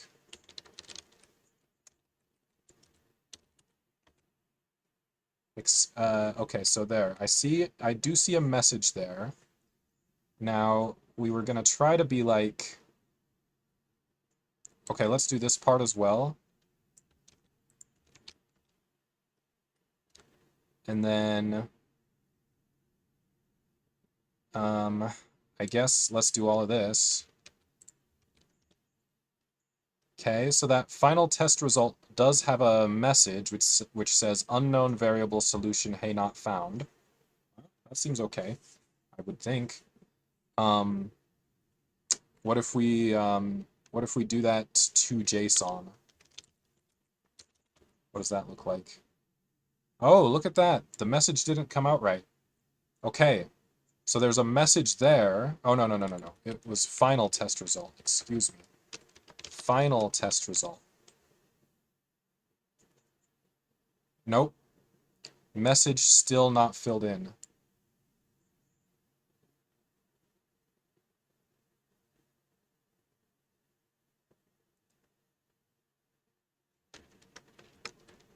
So there is a message there, but it's not coming out. It's like unknown variable solution hey not found. So let's put message.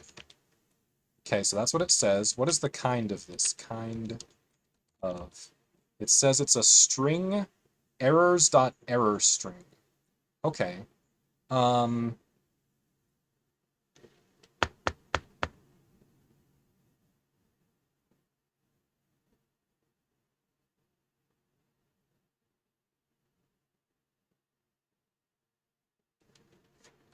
And if we echo it,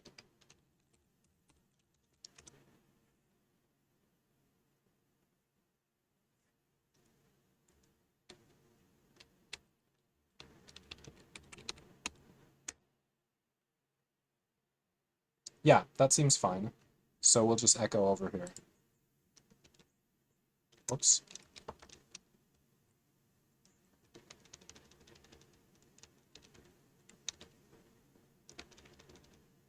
This one.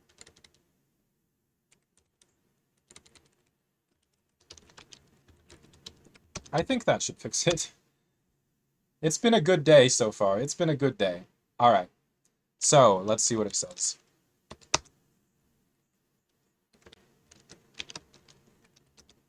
Okay, so here's what I've got.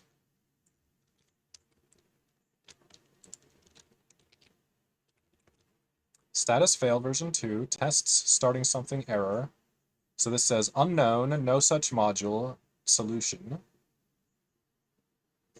A perfect message. It's a perfect message.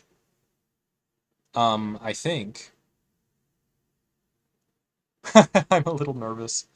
But it seems good. It seems good. So now I think I need to copy whatever changes I may have made to the test. I need to copy those over.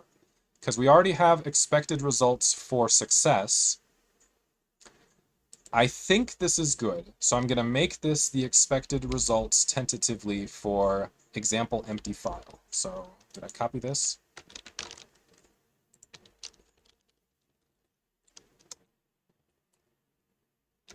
So this is going to be called expected results JSON, paste, done. So now,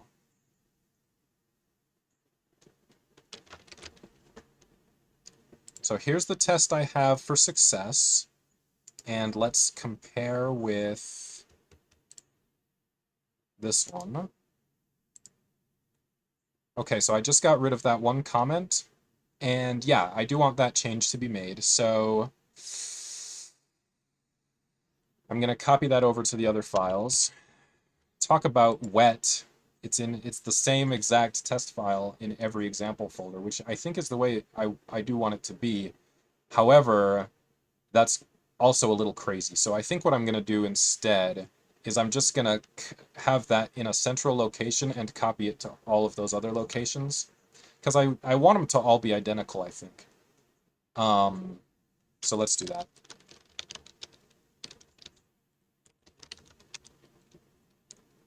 So when we do this, we're going to run a slug test ELV.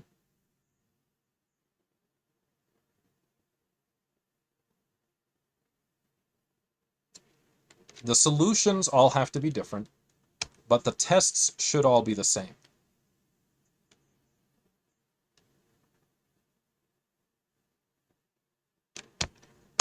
So I'm going to copy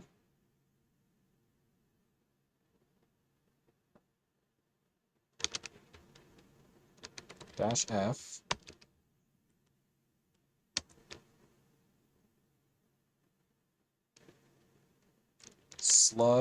slug/test ELV to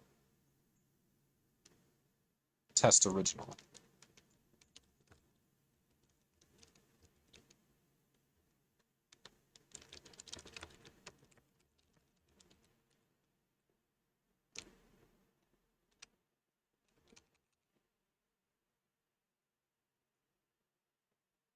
All right. So I'm going to make dir. Oh, I already have a mini bob dir. What is in there?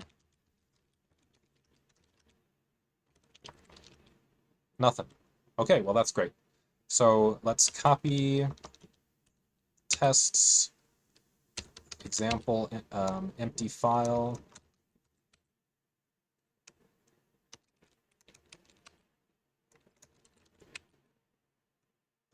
to here. Yeah? But let's move it to test ELV.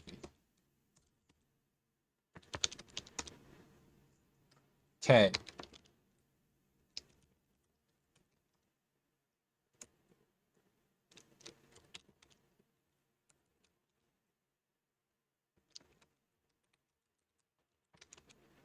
So there's a bunch of those, so I'm going to go ahead and remove all of them. Okay, so they're all gone. So now let's try running again. Now it does say no such module test, so I guess it probably means I didn't do it right.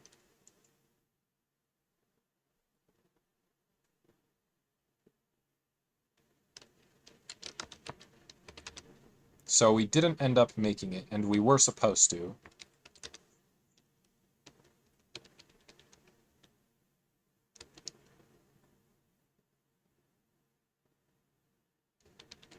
So it's supposed to be solution dir slug.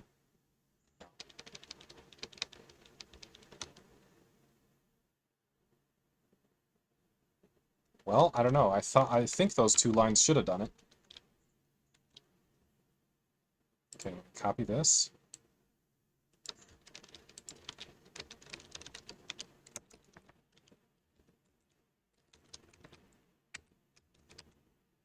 Uh-oh.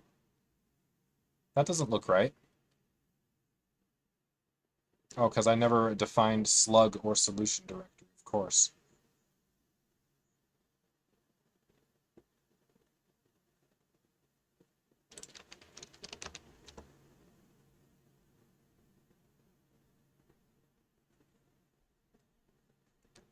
All right. It said cannot stat minibob/test ELV, no such file or directory. Oh, I thought there was supposed to be. Where's, so...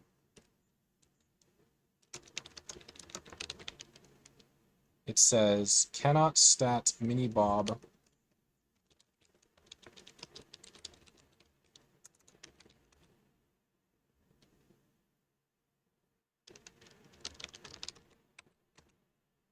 It's gone. Darn. I'm gonna have to get it back from my Git, I guess. Or somewhere.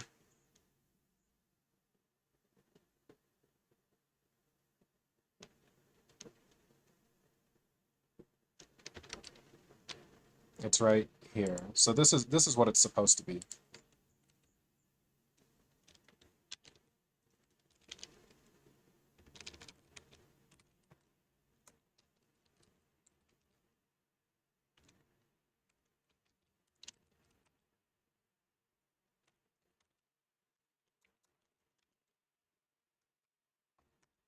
So there's none for that. None for that. But there is mini-bob. So now if we run this now, I think I'm just screwing things up left and right.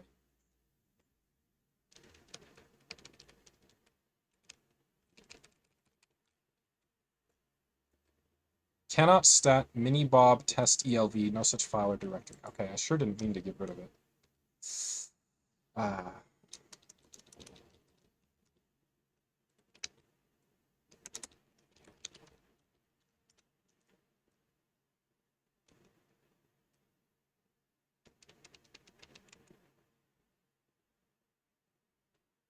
So that does get rid of it, and I had forgotten that I had that.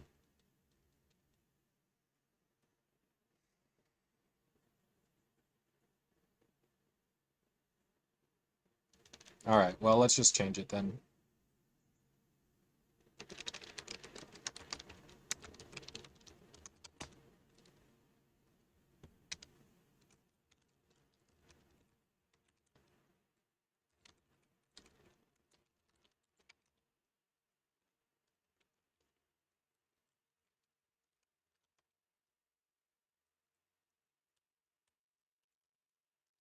Getting kind of hot in here. Okay, so I think that looks better. All right, so what do we have for the results JSON?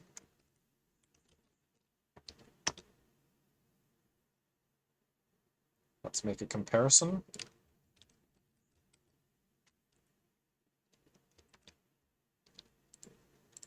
Okay, so this is what I've got.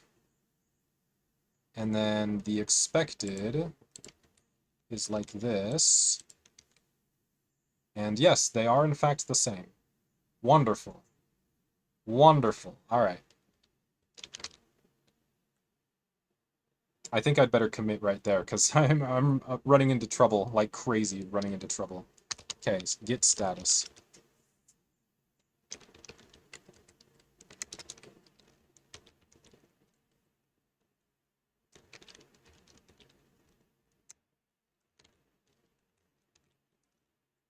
Okay.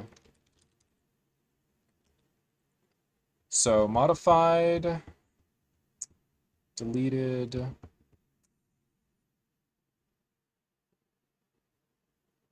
Okay, so tests XAA. That's crazy. I think whatever problem that was is, I want to say repaired, but actually probably not, but we'll get there. So let's just remove it.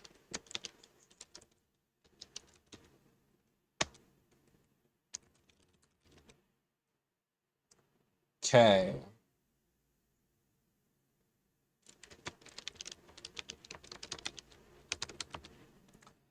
So test original ELV, need it.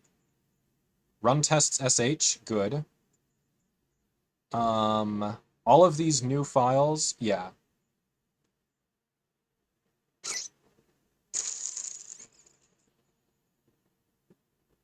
So I'm just gonna say add example test stubs.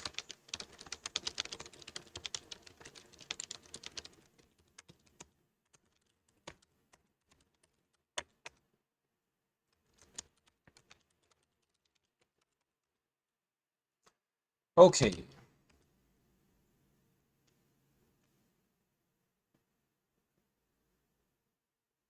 So now the time has come to try running success again.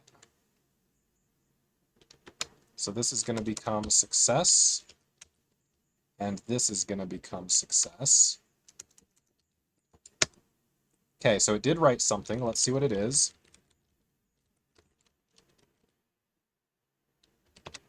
Okay, so here's what we got. Oh, it's supposed to say pass. So it does look like this one broke, which is not a surprise at all. That's why I'm checking it right now. It is unfortunate, but it's not a surprise. Okay, so here's what I got.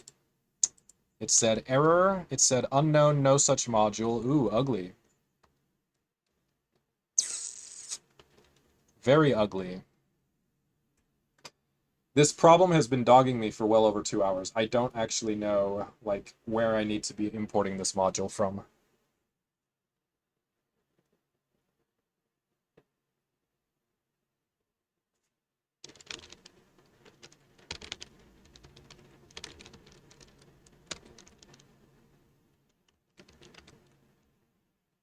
So I'm imagining, I had been imagining that it was to be imported from bin, but I don't think that's true. I've changed this is my second time, I think, changing this. But like, I think that when I do this, I believe it actually fixes it, which is crazy. So let's see. But then it'll break the other one. So something is insane. But let's see. Let's just see. Oh, now it says no such module /test. Oh, interesting.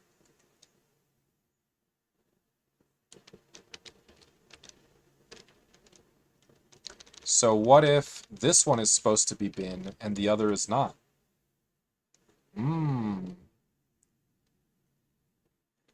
If that's true, then that would make sense that I've been confused for so long, because that is a little odd. But now that I look at it, it seems kind of possible. Let's see. Let's see. It seems kind of possible. Oh my gosh. Okay, here we go. No such module solution. Okay, so I guess they should both be like this.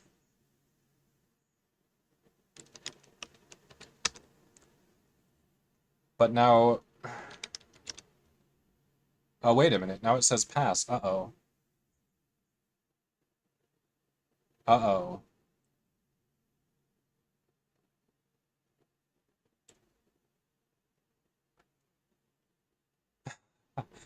I need to step outside again already. I need to look at this again with fresh eyes because holy crap. Okay, so have I changed anything? So we copied a mini bob test ELV into there.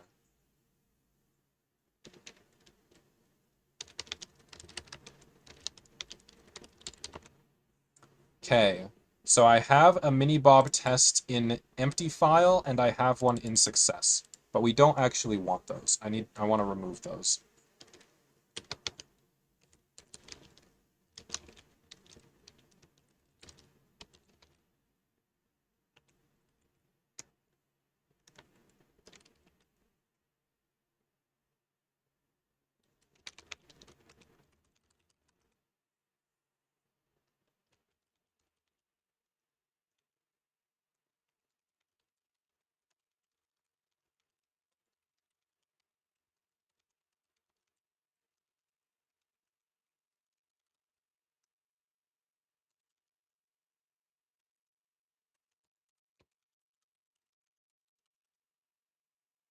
Okay. Yeah, I am heating up in here. Give me a sec.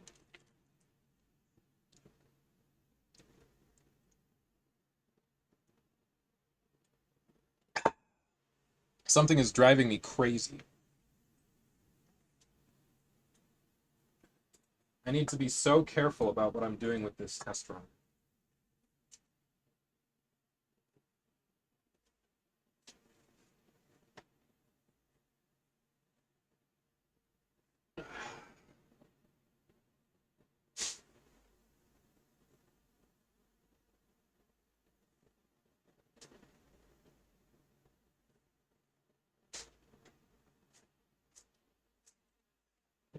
Right? Like this test runner is a thing that could easily just go on for way too long. I feel like it has gone on for way too long. It should be done soon.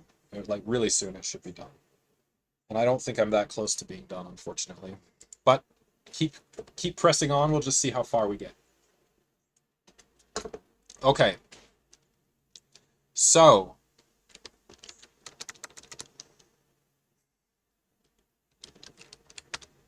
Okay, so what is in there? It says pass.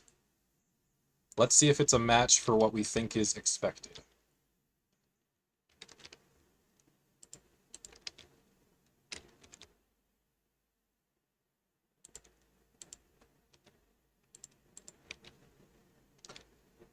Okay, it is. And that's good. So what the heck was going on before? What's the hotkey for don't save?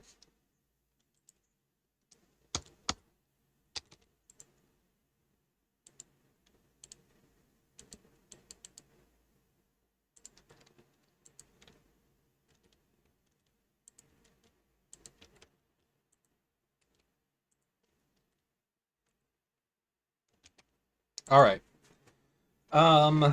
Let's go on to another one, I guess. I mean, I think it's just going to be more and more tiers. There's some error that I haven't spotted yet. Maybe I'll spot it on the next one. Okay, so tests.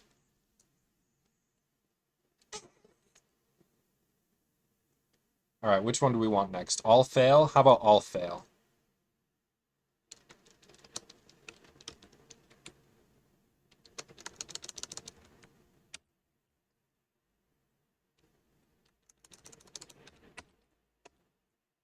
Okay, so it looks like it wrote a result file.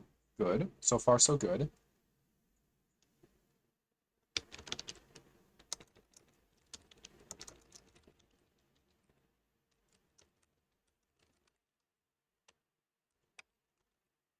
Uh-oh. It says pass. It says pass. This is insanity. This is complete insanity. I actually just straight up don't understand what's happening right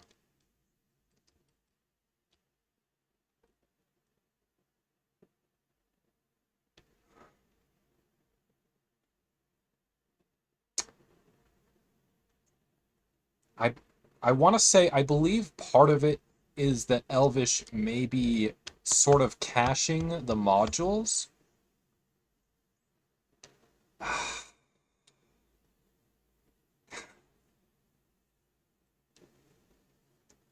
I guess. Um, I guess. I think it did maybe say something about that. Let's go and see if there's something being said that I can read. It's I don't even know, like, what? What is actually happening? Okay, let's look. So we're gonna use a user-defined module.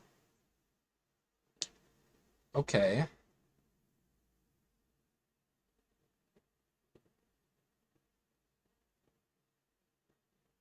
Look. Elvish caches imported modules. All right. If you are trying this locally, run a fresh Elvish instance with exec first. But I thought it was running a fresh Elvish instance each time, at least so I imagined.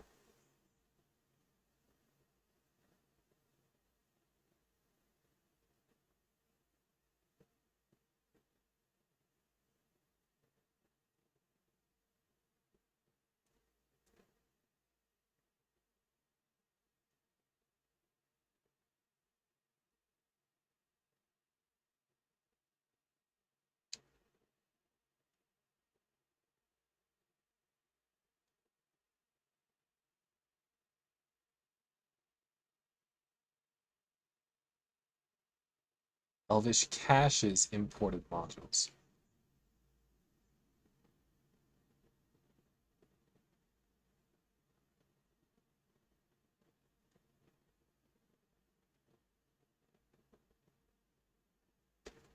I don't know what to think.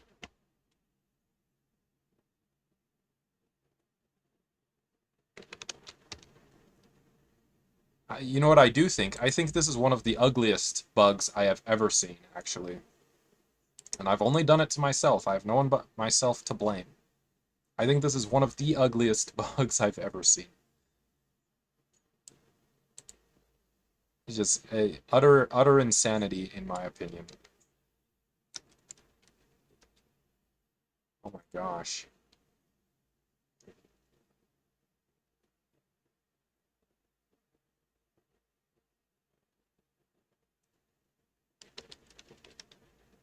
So I have a bin test elv, then I have a test elv. So I'm going to try to remove those.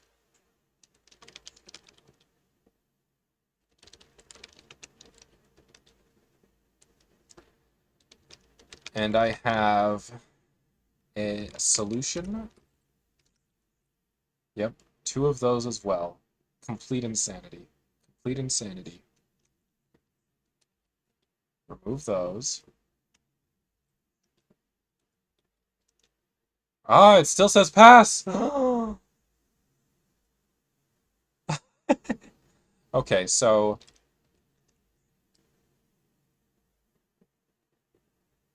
2 of them. Again. What did I do? What did I do? Okay.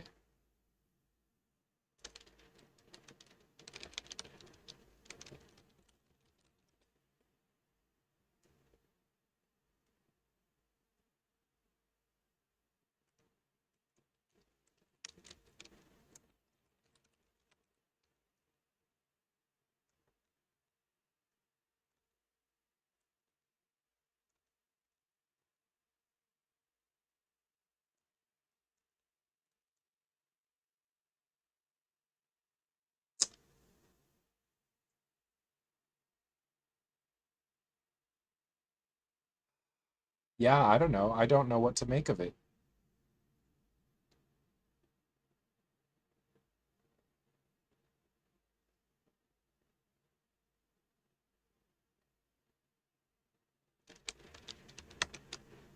I've been stuck here all evening. I feel like I'm gonna be stuck here the rest of the hackathon.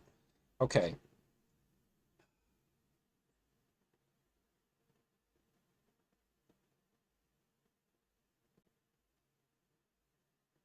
Like, there's no way. That's complete madness.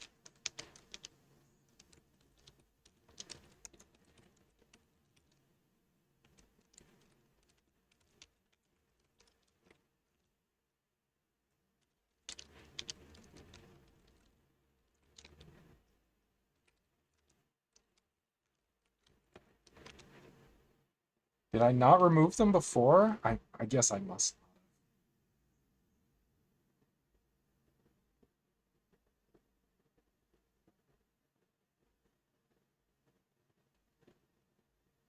I guess I must not have.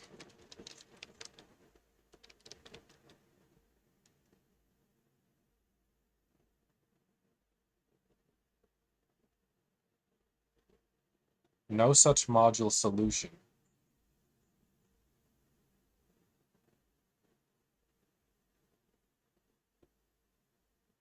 What?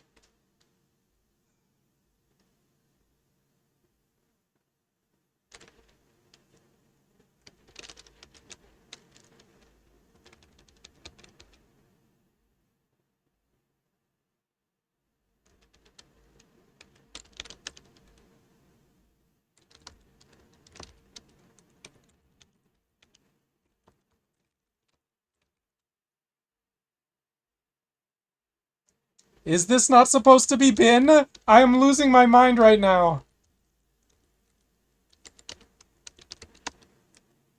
Ah! No such module test.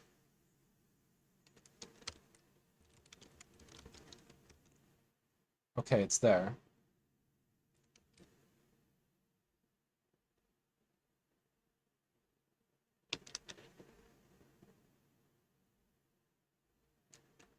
Is it both places? What can make it work?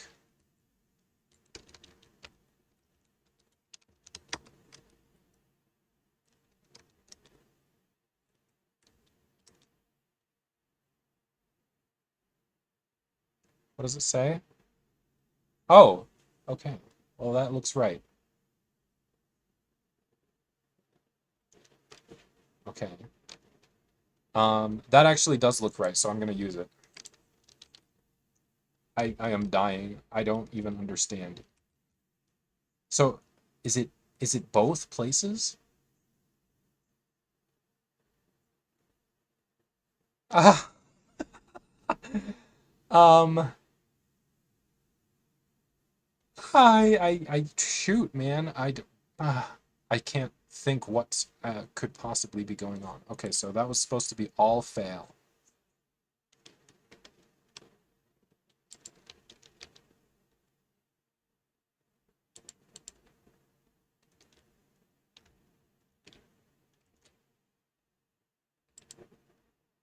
Yeah, that looks right.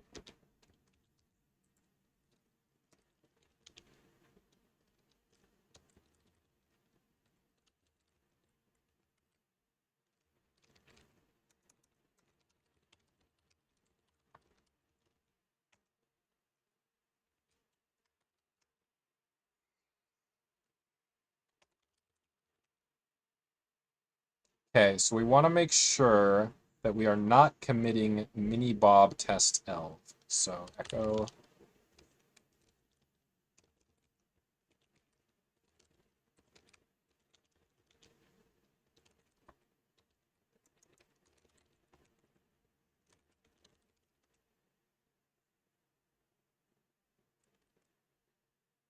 And the expected results should be committed.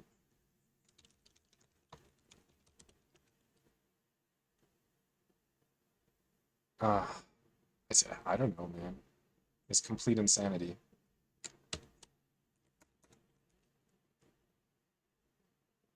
I don't understand, actually. I don't understand, actually. It looks to me like they will all work, like, if it's like that, actually. So let's commit and test that out. Add the expected results for the all fail example test. Oops.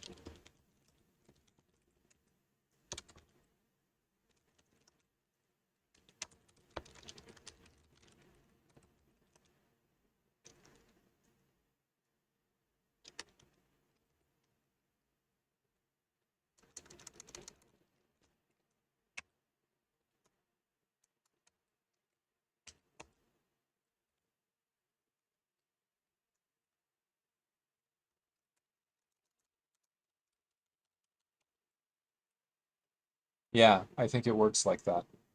Okay, getting close now.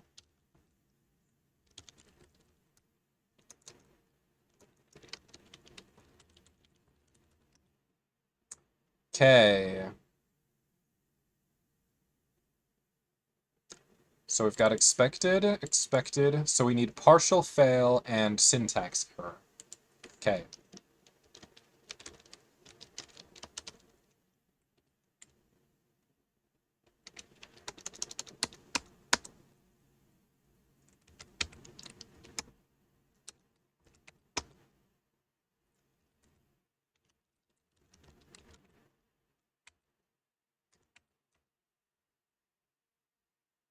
Looks good.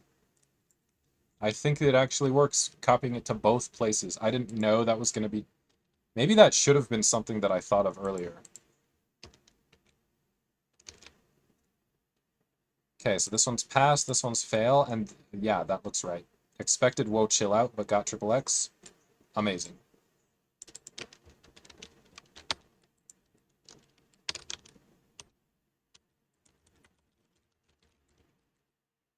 That was partial fail. It's expected results JSON. Okay, last one. So we're gonna do syntax error.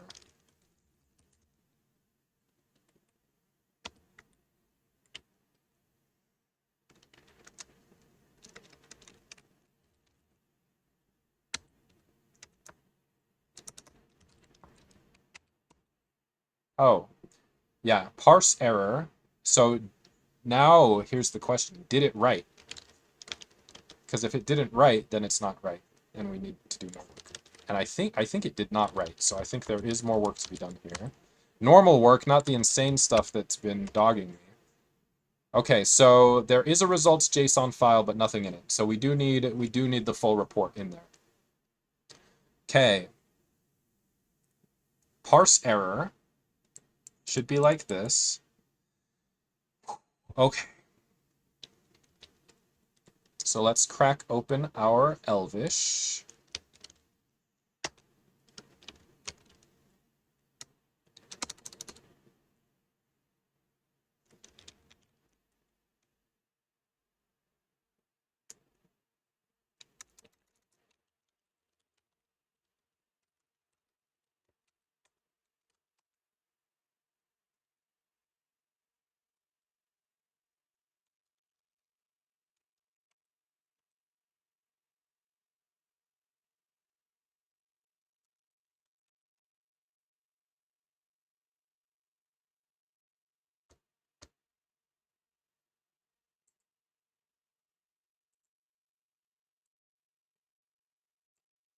See what it says? It says parse error. Oh, interesting. So I have use solution here, so I probably shouldn't have it in both places, I think. Let's remove it from one of them and try again, maybe. I mean, that might be the main thing.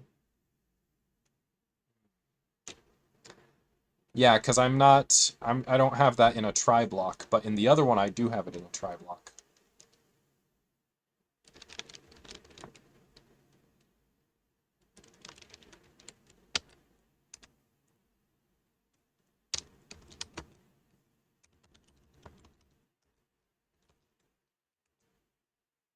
Okay. I still don't think it wrote it.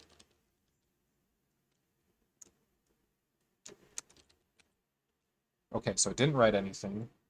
Darn.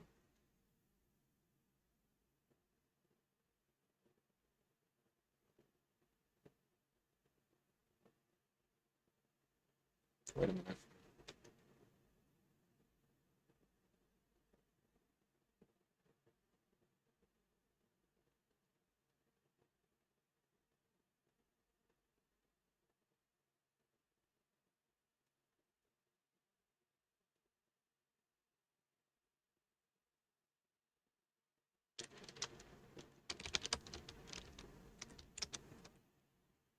Okay, let's not echo those anymore. Exception parse error. Run test solution.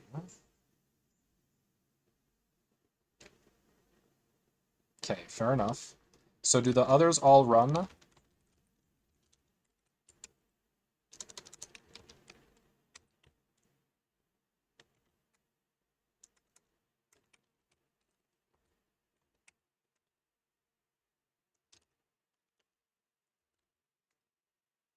Here, hold on.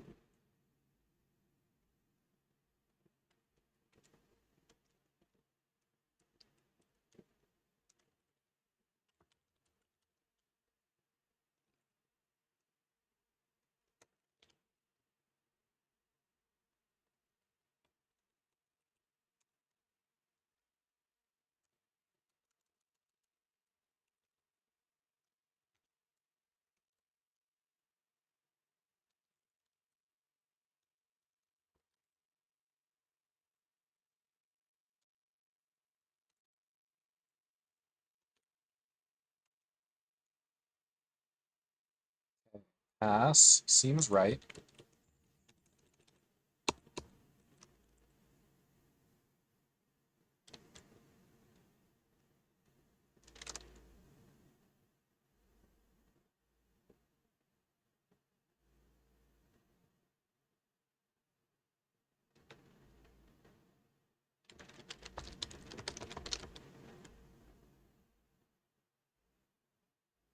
This one says, where's the message?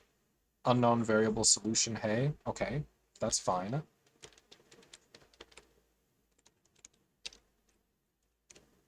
All fail. Fail and fail.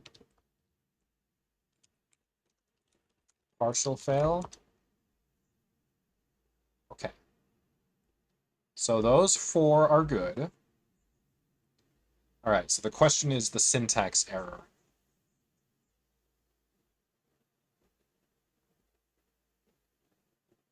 So yeah, the reality is we need to catch that. It looks like we didn't manage to catch it, even though I kind of thought that it should have.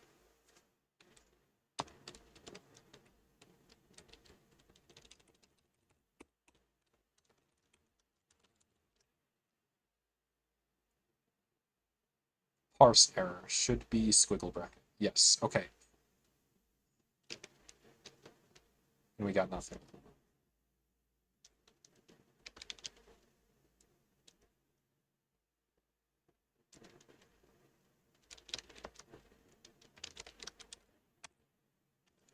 Okay, so when we make the test... Oh, wait, its use solution is still here. I never got rid of it.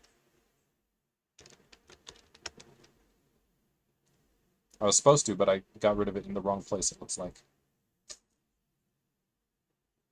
Okay. Oh, that looks right, actually. Neat. Okay, so now, now that all 5 are kind of done... Oh, wait, actually, first we have to put this into the expected.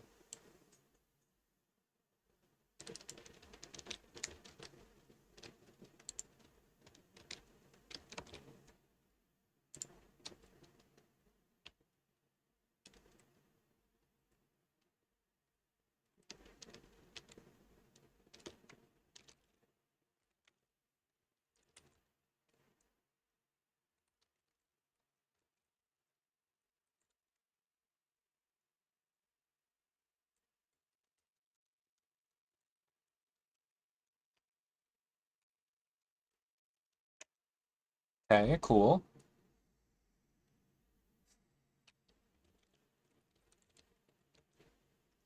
So, yeah, there we are. Expected everywhere. Cool.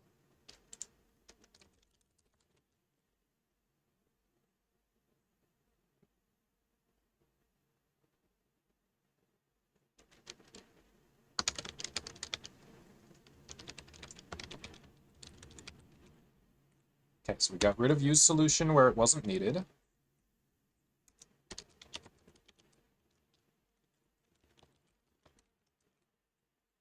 Got rid of the echoes where they weren't needed. Okay.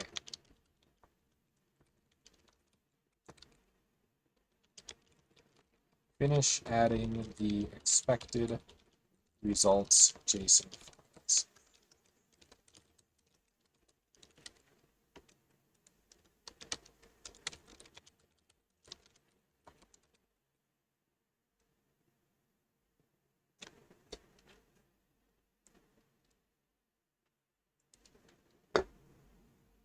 Okay.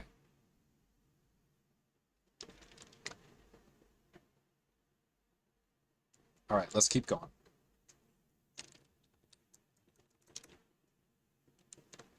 So now the idea is that we should be able to now run tests. Or we should be close. Actually, I don't think it's going to go, but let's see what it says.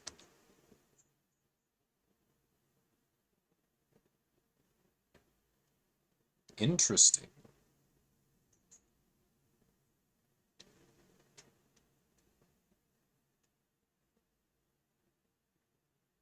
Hey, that's crazy. That actually worked. That actually worked. It's ready to go.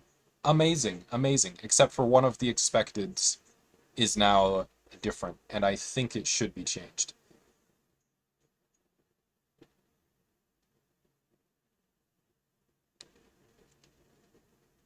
Yeah, my gosh, that's actually right.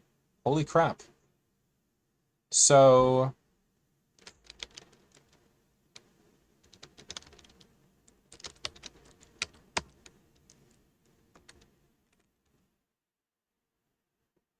huh.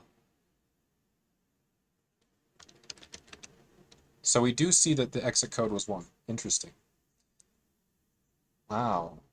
So, let's update that. Unknown, no such module solution.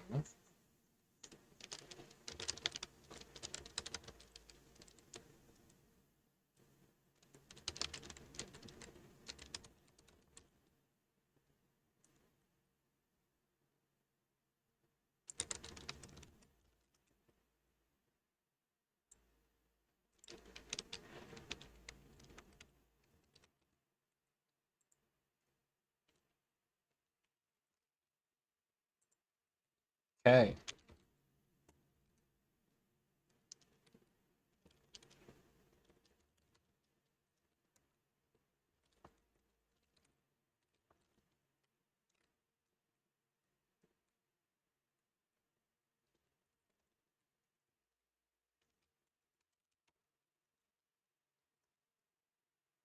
And it exited green, and I mean, actually, literally, I think that's right.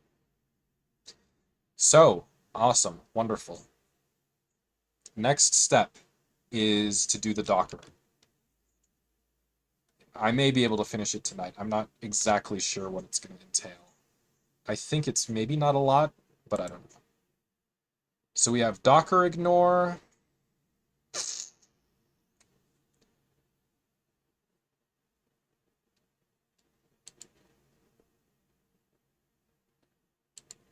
So let's see.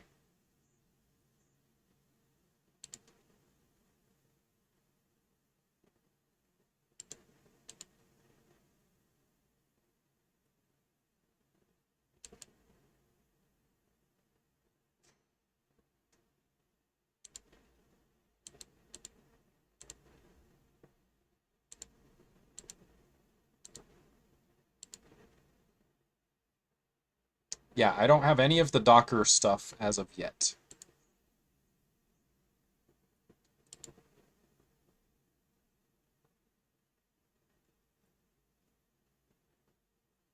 I want to say I do believe that's probably the next step is the Docker stuff. Okay. So if we look at this one, select for compare, and compare to this one. So they are quite different.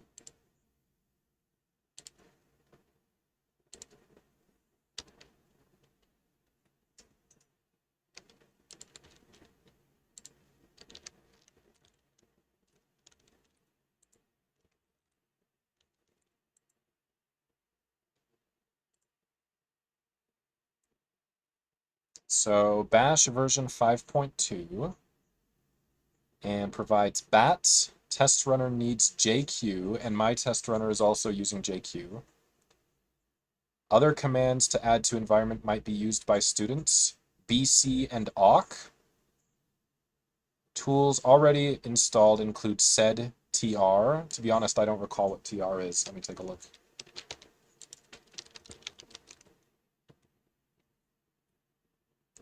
Translate characters, run replacements based on single characters and character sets. Holy crap. Holy crap. Yeah, you could use that for a lot of different solutions. Holy crap. That's interesting. All right. So this one comes from a PowerShell image. This one comes from an Ubuntu image. What does the batch one come from? Presumably just a Windows image or something? I mean, I don't know. It's probably using Wine, actually. Docker file. From Alpine, they add Wine. Okay, fair enough.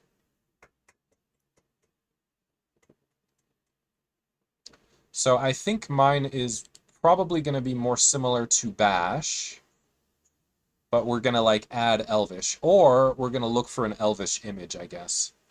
So this one is from Ubuntu 2404. Let's look at Docker Hub.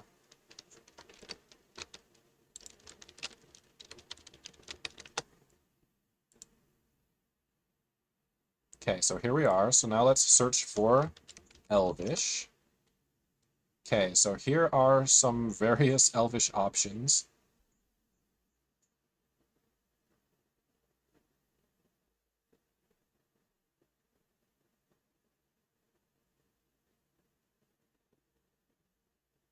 This one has the website listed.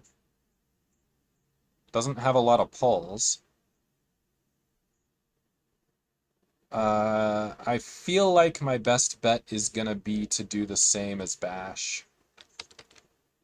Maybe. So here's what they did. So they started with Ubuntu. Solid choice. We install bats, JQBC, and Gawk. Okay. I definitely don't need bats. I think these should be included. Um, so I'll just do Elvish instead of bats. Okay, so let's see what happens if I run these myself. So I'm gonna say apt get update.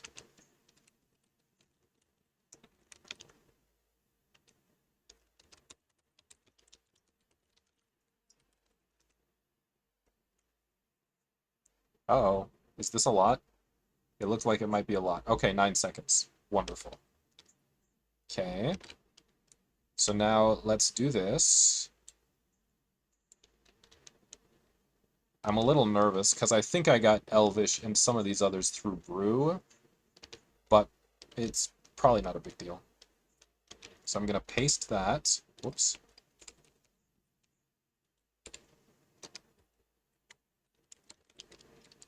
And so Bats is going to become Elvish.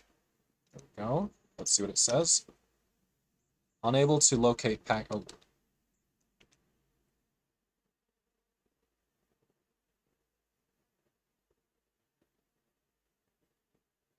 Okay, cool.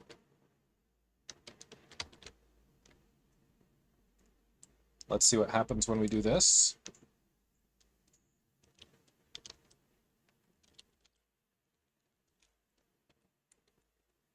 Okay, seems fine. This one.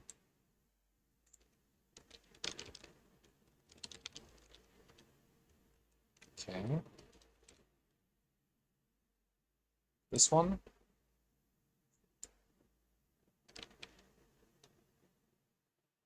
What even is in there? var lib apt lists. Let's take a look.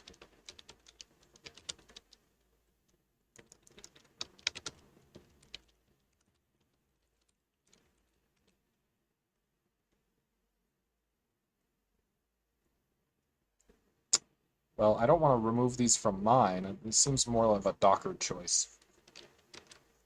Okay, so I'm pretty much going to copy exactly what they did.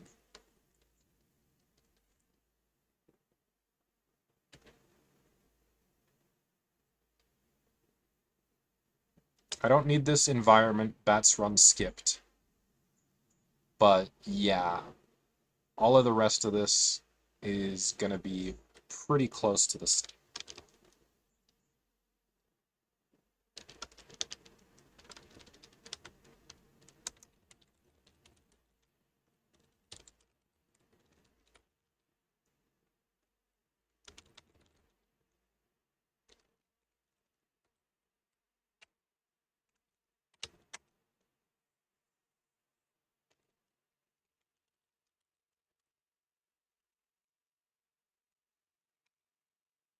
Okay. From Ubuntu. Okay, fair enough, fair enough. Don't need bats. Replace that with Elvish. The rest of this is fine. Don't need that. And that's it. That's all I'm planning to do there. Okay, next. Docker ignore. Let's see if this one is the same as in the other directory. So select for compare. Compare with selected. Yep, they are identical. So I'll just copy that.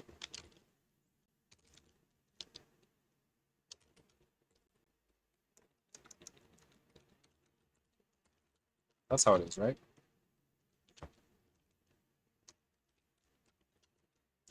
Okay, next.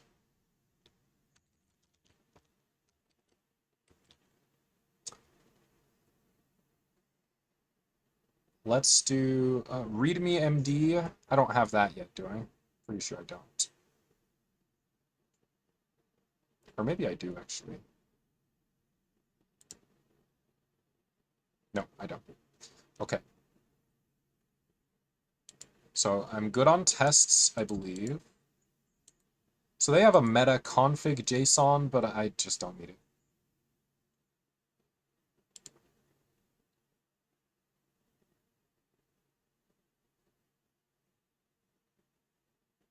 Okay, so it's these ones.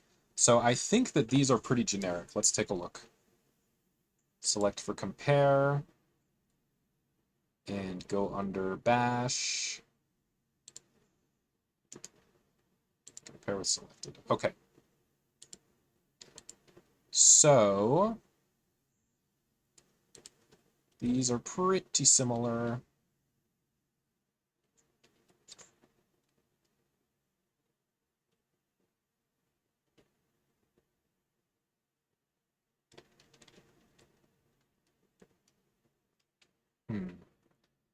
Let's see.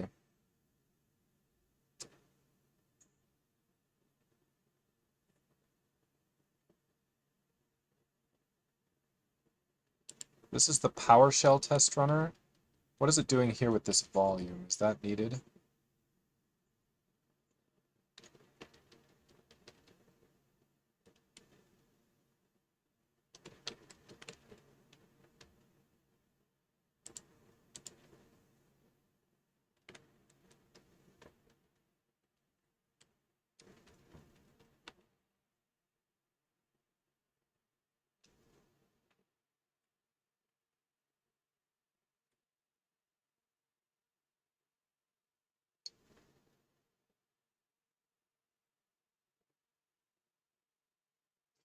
All right, I'm going to start with this.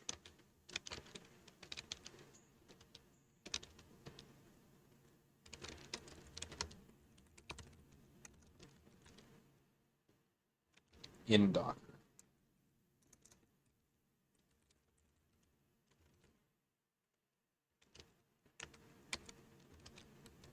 Okay. The test runner okay.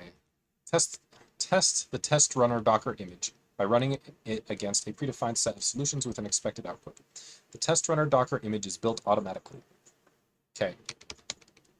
Output. Outputs the diff of the expected test results against the actual test results generated by the test runner Docker image.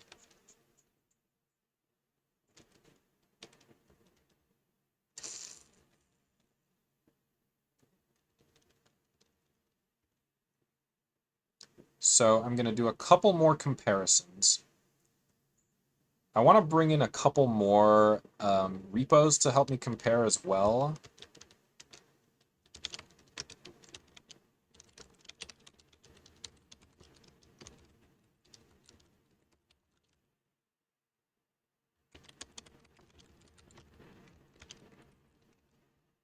Whoops.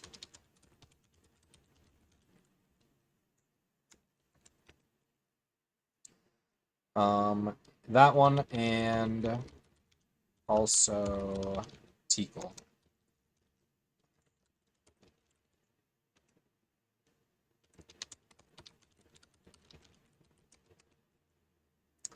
I need to update. Oh, let's see. So actually, let me not look there. Let me just go back and look at the solution I looked at before. There was a Stack Overflow something or other. This one. So when I did this, that was fine. And so I feel like this needs to be put into the ZSHRC maybe. Although I didn't specifically do this.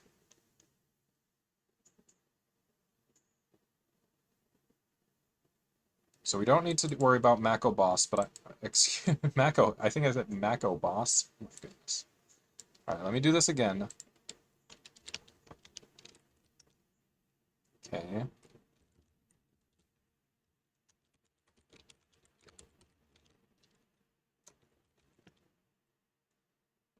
And then let me try doing this one as well, which I skipped before.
Hmm.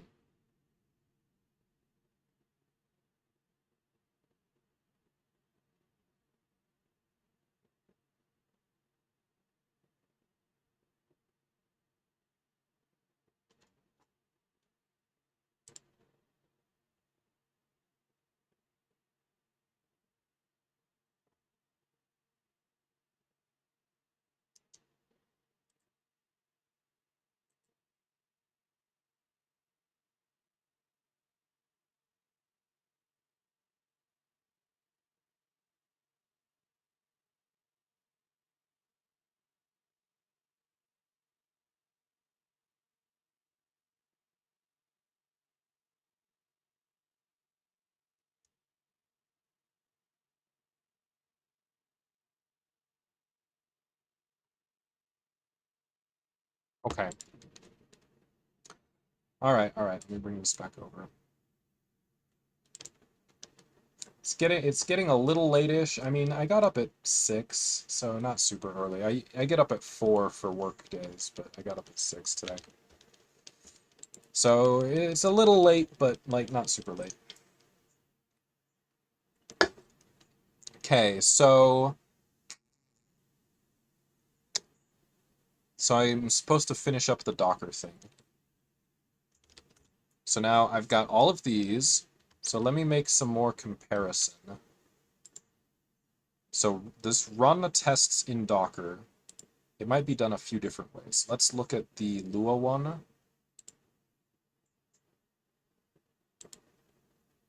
So run tests in Docker.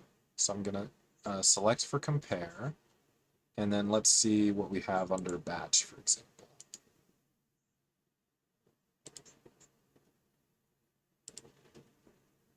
Okay, so I do see that this is quite similar to what I had before. Um,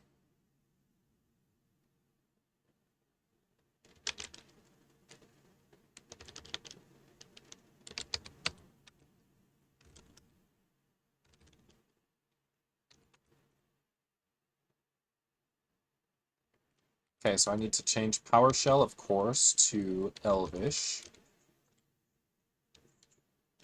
And here as well. Okay, user bin envsh, test the test runner.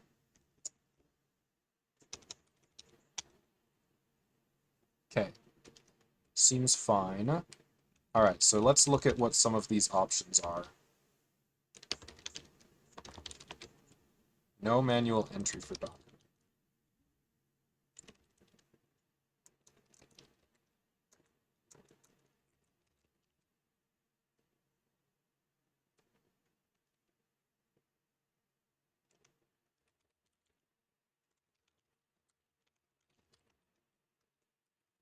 Okay, so RM, automatically remove the container and its associated anonymous volume when exits. Okay. Network none. This one has network internal for batch, but I think we generally speaking don't want it outside of batch. This one also has read-only, and these two also have read-only. Batch is also using this volume.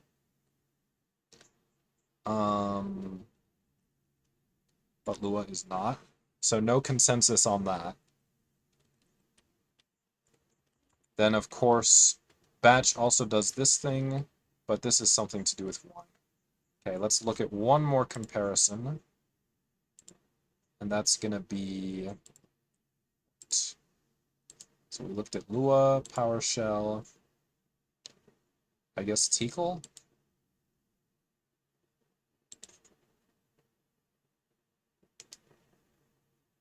Select for compare, and maybe compare it with what I've got in mine.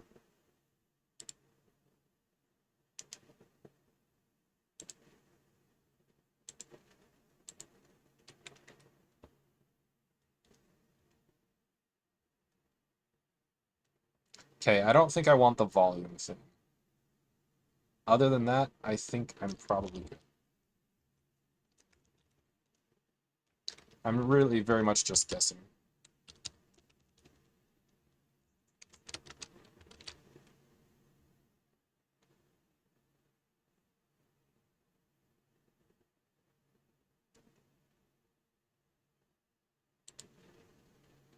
All right.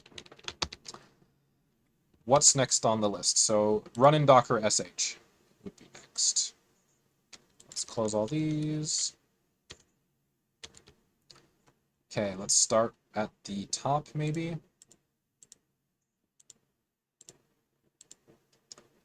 Run in Docker. Select for compare.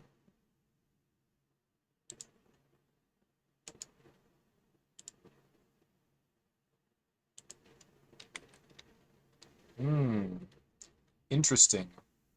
So some of this is pretty much like what I've got in the run sh, but do we actually use the run sh? Interesting.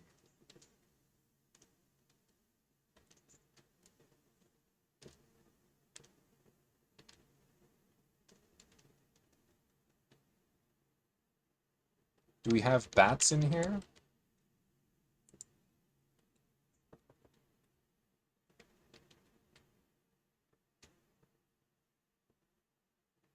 Okay, so this is the run in Docker sh.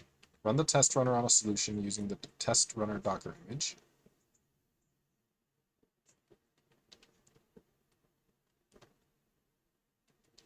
Okay, fair enough.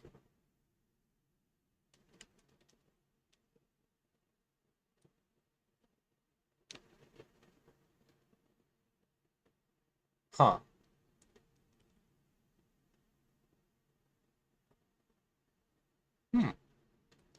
I feel like something is missing here.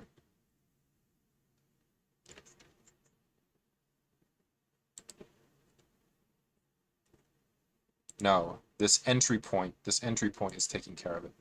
So we really don't need much for the run in Docker sh.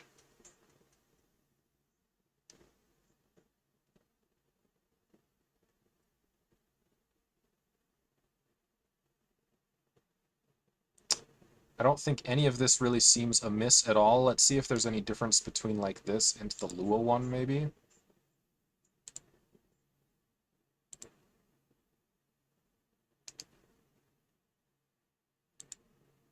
Okay, so here they are. This is the Bash test runner and the Lua test runner. So they just changed it to Lua. They've got RM there in the Lua. Yep. So it's all the same, just changed to Lua. Okay. Fair enough. And they have RM there. I guess it probably doesn't make much difference. If it does, I don't really understand it. Run in Docker sh, right? Okay, and then wherever we have Lua, which is two places, we say Elvish.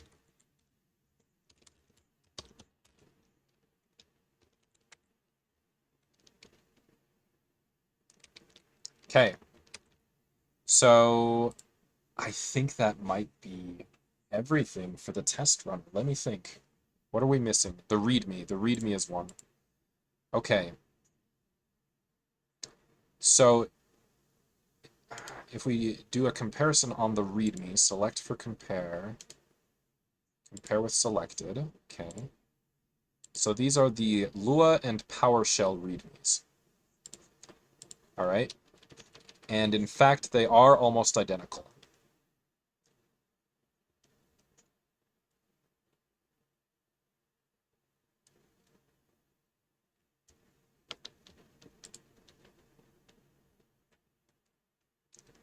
Looks like this is an outdated link, so we don't want to use that one, I don't think.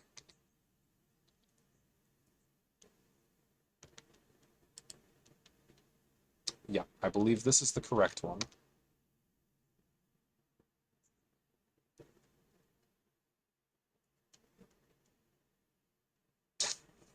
Other than that, they just changed Lua to PowerShell.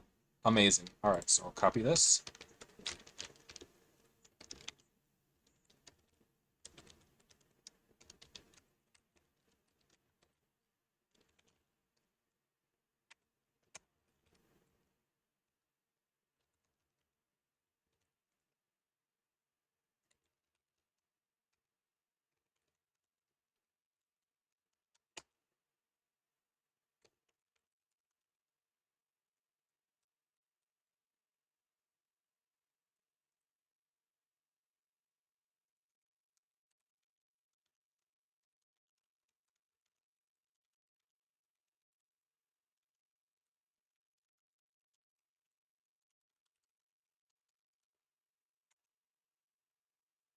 Cool.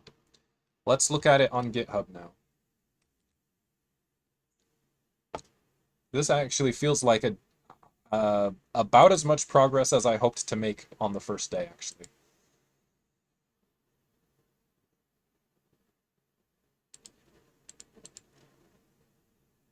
Okay, so where's my account? My repositories. So we're gonna look at this. Cheap viewers on Streamboo? Ah, at last. Thanks for the chat, Jainu 1989. That's a good one. Yes, cheap viewers. Love it. Love to hear it. Okay, so here we go. 13 commits, that's fine, I guess. So this mini Bob is sort of out of place, but whatever.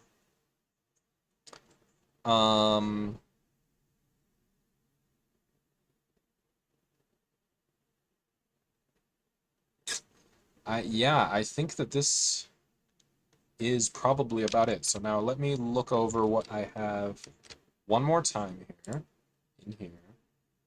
So for example, in the Lua test runner, we have appends labels YAML.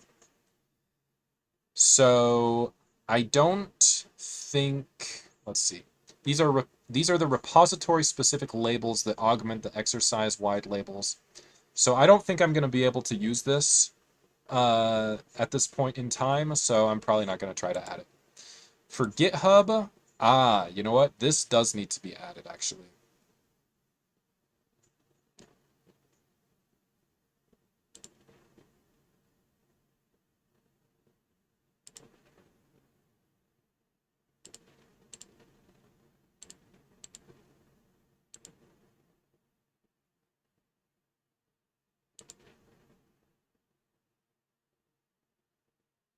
Okay, so I don't think I'll be able to use code owners at this time. I don't think I'll be able to use labels at this time. Dependabot seems like a good one, though. And then we want to consider some of these workflows, probably. So, again, I don't think I'm going to be able to use labels for anything, because the repo is not ready for collaboration, basically. So I won't be able to use it at this time, you know, not right away. But when it's done, yeah, then it'll be usable. So then this is a CI YAML. Interesting. Let's see if this looks the same as in another one. So this is the batch CI YAML file. And if we compare to like the Lua one, for example, it does look like they are quite different. So for one thing, the Lua one has integration tests. For another thing, the Lua one has a schedule. And then this one, the batch one, has a whole bunch of extra things going on. Setup Docker build X. Build Docker image and store in cache. All right. So if those things are necessary, then I guess they're probably doing them in a different workflow in Lua, maybe? Or maybe they're not necessary in Lua.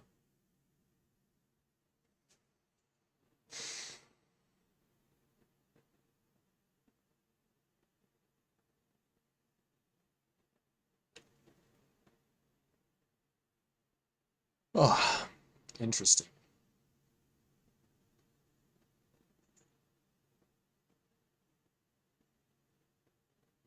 All right, I need to take a second to think about it, because some of this is for sure, I think, going to be needed. Well, actually, I say that. I think I want to have some of this before the end of the hackathon, but whether it's actually needed, I guess, is another question. And I don't know if it's, like, if it's needed. Are my eyes getting red?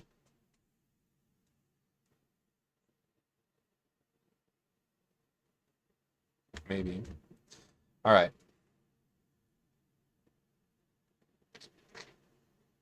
So, my decision is, let's move on to the other repo for now.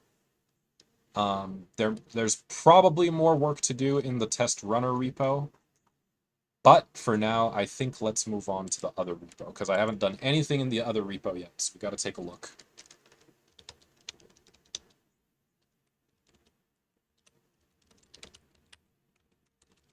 Okay, so I'm going to make dir, and it's going to be called elvish. Okay. We're going to add some file to start with. So on the runner repo, I started with a lot of super basic files before getting into like some of the elvish code. I am happy that the elvish code is what kind of occupied most of my day. So for this one, it's going to be similar. I'm going to start by opening that in VS Code. So here it is. So exercises. And we've got bash, batch, elvish, and PowerShell. Okay. So these are larger repos, right? Like the first day is kind of the easy one. The other 2 days, let's focus mostly on these exercises. So let's compare bash and PowerShell. So they both have a code of conduct. I notice, let's see, this one has a contributing, but this one doesn't. But anyway, let's start with maybe license. Okay, so it's same license either way, although it's not the same license as on the test runner, but whatever. So let's go ahead and copy that.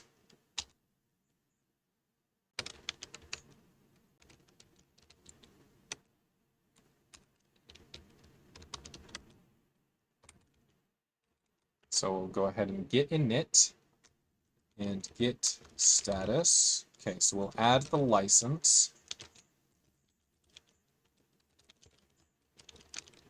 Init, yeah, init commit with license, same as the other repo. Okay, so now let me create this on my GitHub. So the name is going to be Elvish. And we are going to create and start with this. Pasty. Okay. Fresh. And so here it is with the license. Okay. And let's do code of conduct next. Sure. I think these are again going to be the same.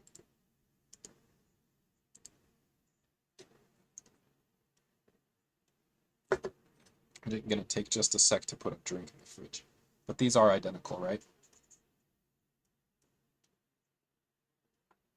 Okay.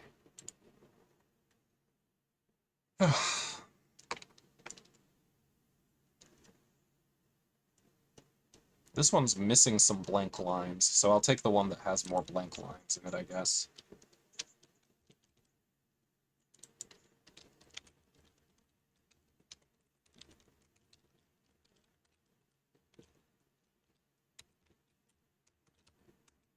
Okay.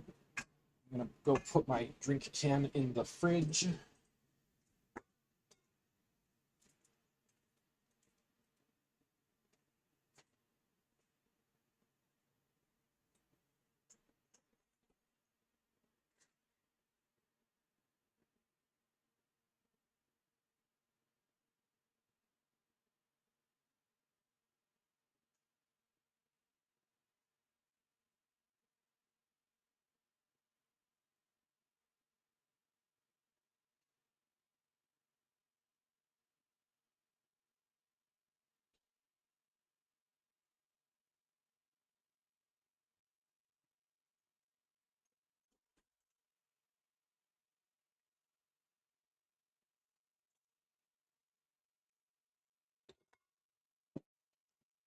All right.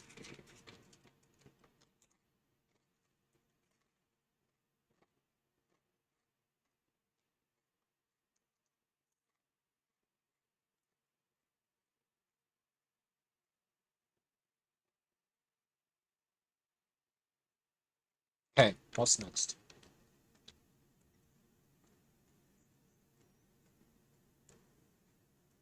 Okay, so I don't think I'm going to have concepts, am I? Oh, maybe I am. Batch doesn't have... Oh, it does. Okay, it just has a git keep.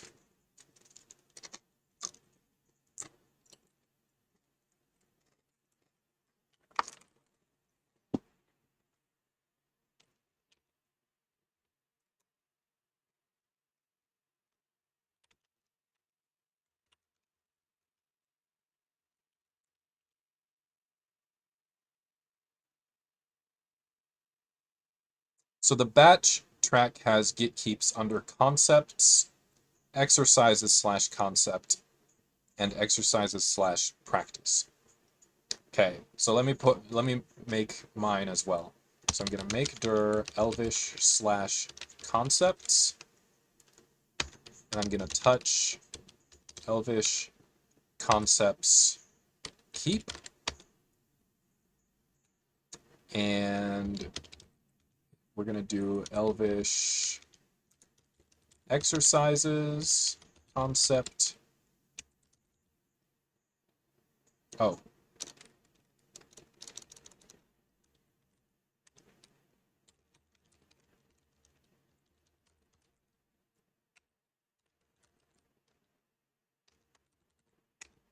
And then we're gonna make, well, let's see. We're gonna make dir elvish exercises practice.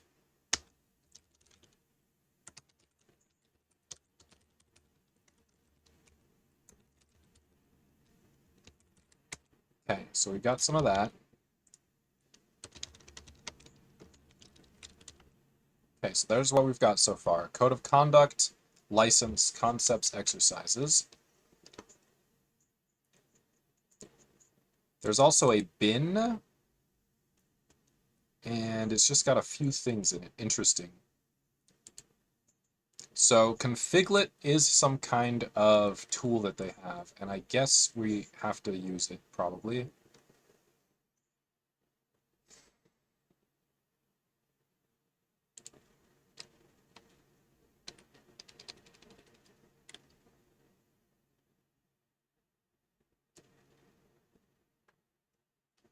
So we're supposed to copy a fetch configlet. So do these have that same copy, bash?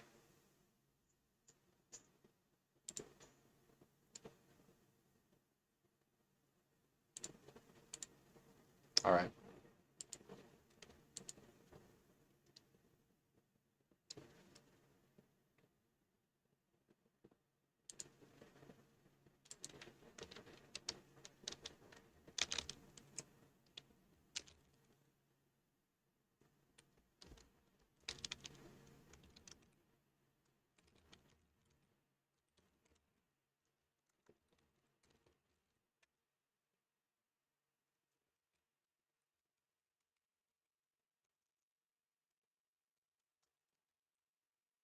Okay, so we copied that.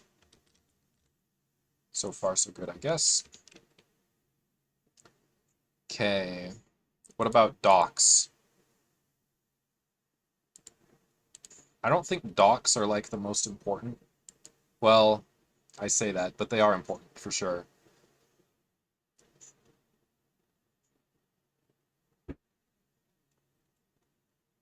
So I think bash is like the most popular of the three. Let's take a look at like where is most of the action. Okay, so here's bash. What if we ncdu right here? So most of the action we can clearly see is in exercises. And most of that is in practice. And then here we go. So for the rest of today until tomorrow, let's focus on these practice exercises, or exercises slash practice. Oh, wait a minute.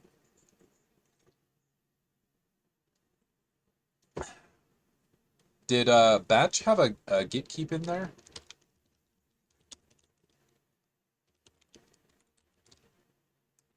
Let's do mcdu here as well. Exercises. practice. Oh yeah, they do have a git keep in there. Okay.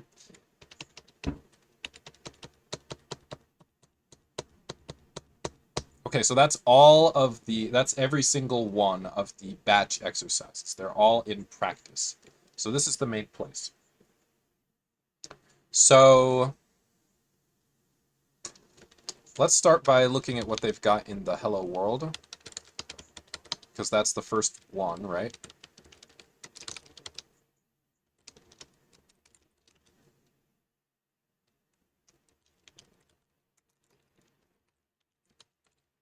Okay, so here's what is in here. There's a meta with a config, an example bat, tests toml.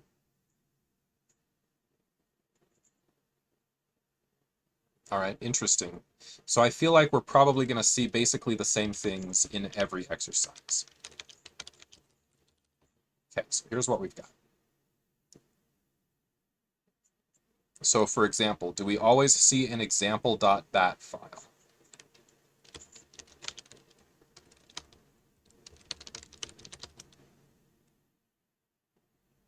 Am I in the wrong place?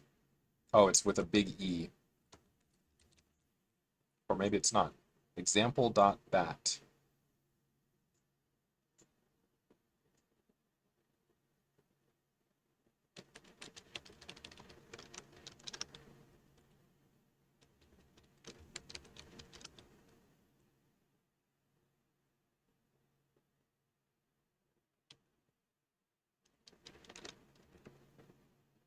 There they are.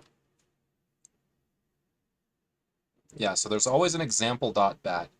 And I want to say the example.bat is like a sample implementation of like the solution, basically, right?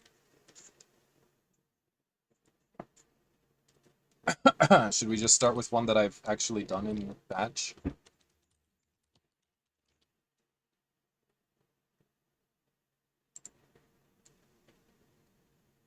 So like maybe darts. Darts is a very easy one. Let's take a look.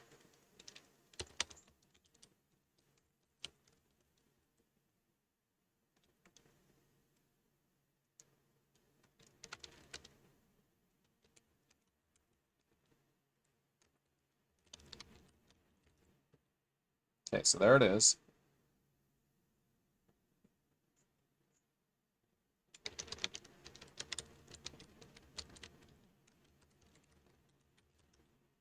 Oh yeah, that's a sample solution.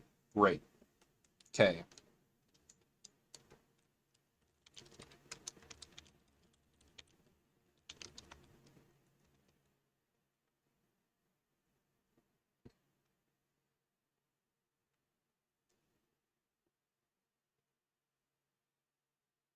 This is really interesting.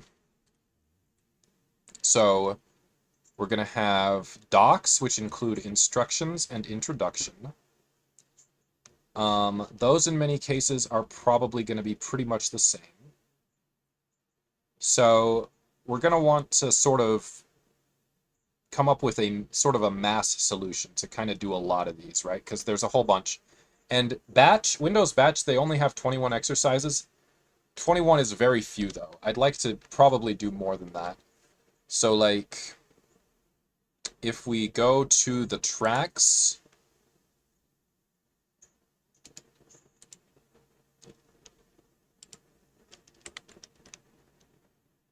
okay, yeah. So I looked at this not so long ago.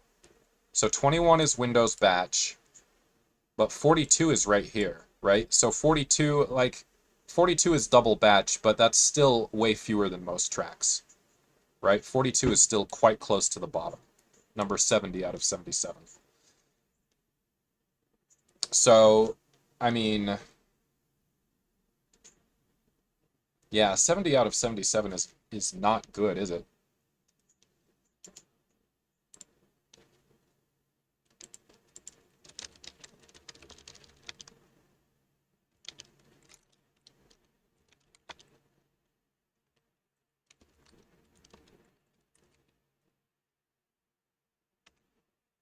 So really, I should probably shoot for like maybe 63.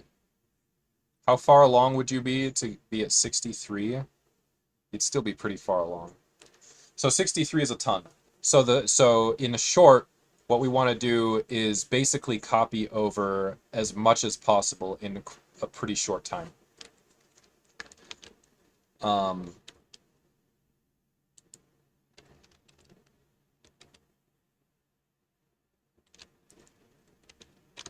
so I'm gonna grab a few more repos. Let me make some notes here about kind of what I'm thinking.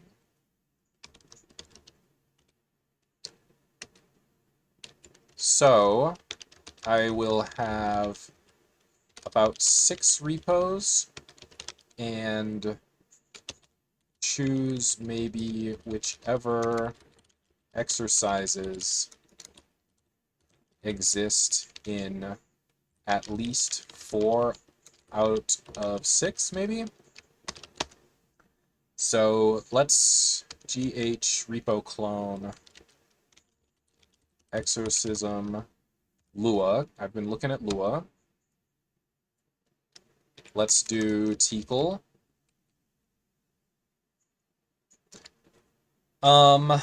What's another one that's been on my radar?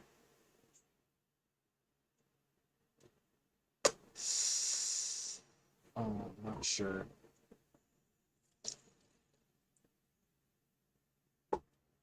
Lua and Teakle are choices that really kind of make sense to me. What about maybe Wasm?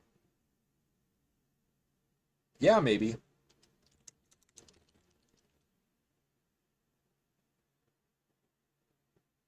I've been stepping away like crazy, but I do got to take a couple more minutes. Yeah, a couple more minutes. All right.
Just used. I don't have to say this, but I just used all the toilet paper. All right.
All right. So this is gonna be interesting. Let's see if I can at least get like all of the exercises selected before I log off for today. I feel like it should be pretty quick to do that, but off the top of my head, I can't think exactly how I'm going to do it. Okay.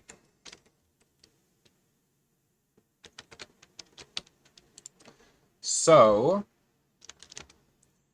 we've got all of these. We've got PowerShell, TCL, WASM, Lua, Elvish, Batch, and Bash. All right.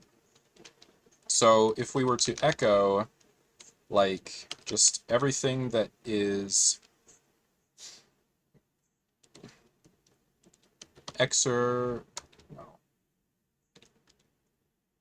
What were they all under? Okay, well, let's look. So NCDU right here. So WASM is the biggest. Makes sense in a way, right? Because WASM solutions tend to be pretty verbose because WASM is a compiler target language without a lot of, convenience features. So it's kind of natural that you kind of have to type a lot when you do a WASM solution, right? So that's as expected. Bash, similarly, but then Batch has way less. Why? Because it just has way less exercises. And then Elvish, of course, has basically nothing because I'm just barely starting it. All right, so let's look at a middle-of-the-road one like Lua. So mostly it's in exercises and mostly it's in practice. Okay.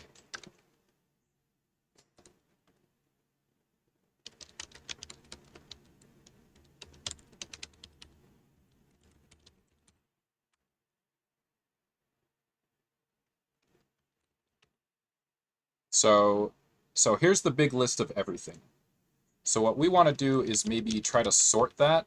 And what's that going to look like? Does that look sorted compared to what it was before? I think they started out sorted, actually.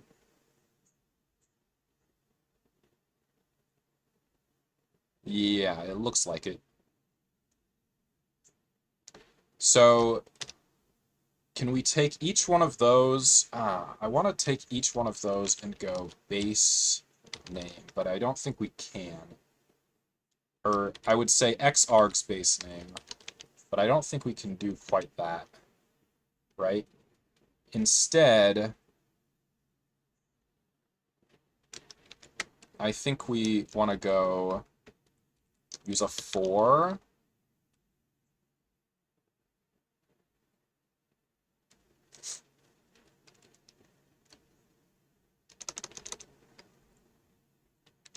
Or can we go, does this make a, what does this make? Oh, okay, denied.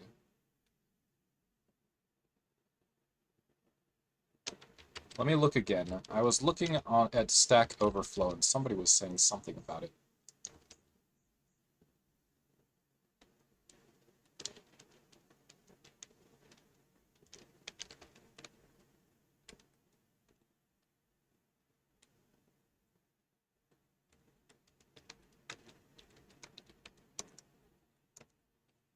So I would say probs equals this.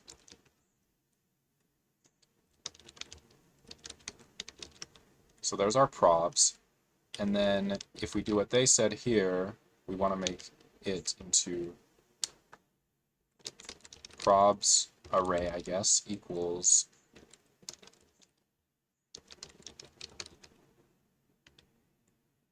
can we do that? Okay, so now echo probs array. Okay, so I mean it looks the same. So then what else do you do? We want to go for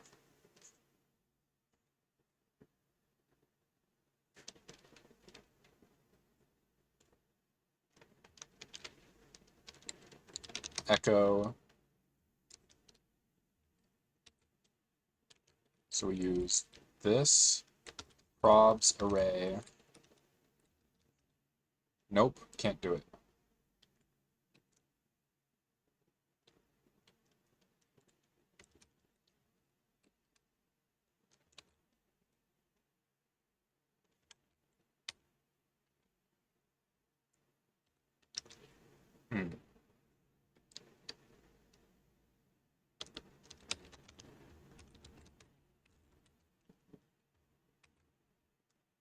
Conversion to an array.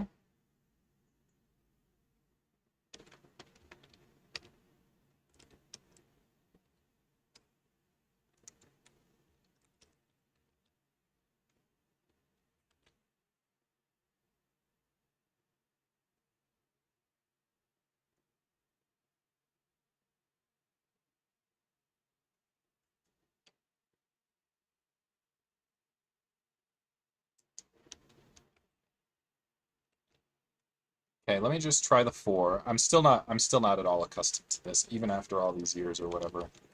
So 4 E in, and I'm just gonna say whatever I said at first there, which was, okay, let me look again. Probs equals, so I'm gonna say 4E in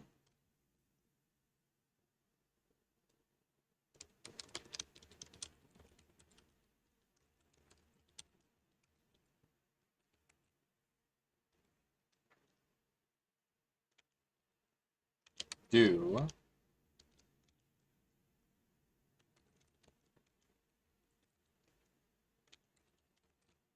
can we do that? Oh, it says done, my bad. No, I think we can't do that. 4E in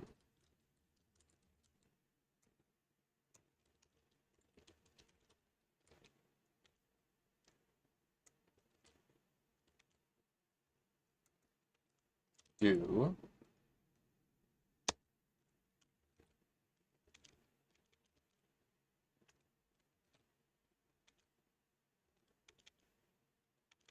echo E. There, there.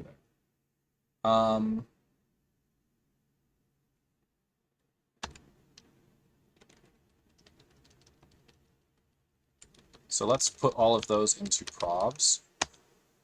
Okay, so now if we cat probs, we've got all of them.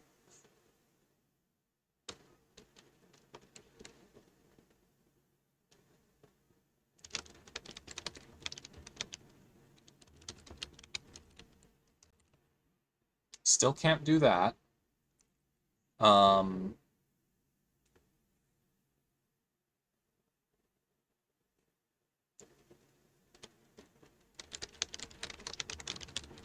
But we can probably grep like the part that's like at the end, right?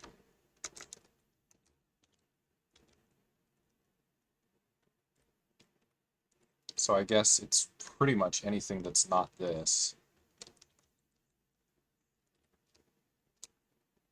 to the end. Yeah, that's right. So now we can sort that. And then we want to get the counts, right? And this, I think, Elvish would make a lot easier because it has the map data type. And so it makes this sort of thing extremely straightforward compared to like Bash. So let's go ahead and do it in Elvish right now.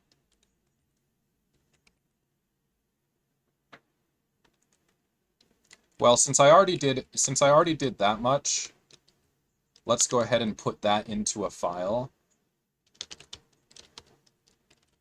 So, I mean, that part is done, but then let's pop Elvish open. If I really think it's so much easier to do in Elvish, let's just do it in Elvish.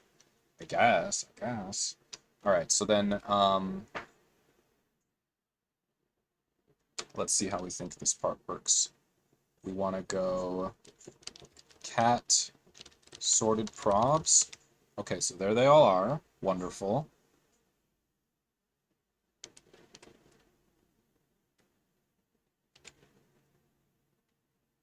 So now we can say PA, or we can say var PA equals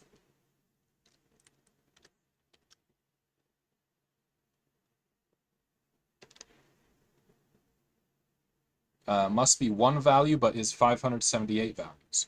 Okay, but I think we can do this. Okay, so now count PA. Ah, blast. It's only 2. So what's actually even in there? Oh, wait. I forgot the dollar. What am I saying? Okay, it is 578. Yay! Okay. So then let's see. So I did the for loop earlier in Elvish, but only once. Let's see how well I can remember, if at all. So we go for, and then I think we just go PA function.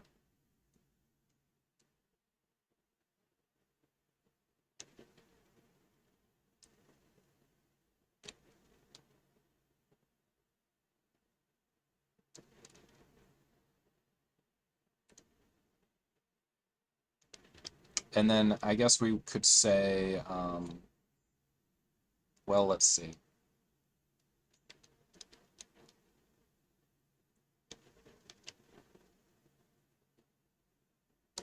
Let's say var PM for map equals, and just start that off as empty map.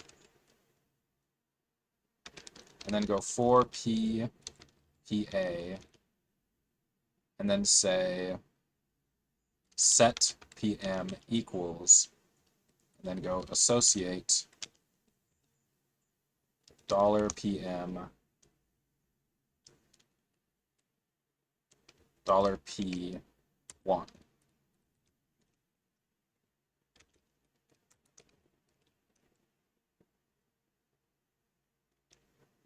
Okay. Okay, so everything was added in there. Good. So now let's do that again and set them to 0. Because, yeah, let's start them off as 0.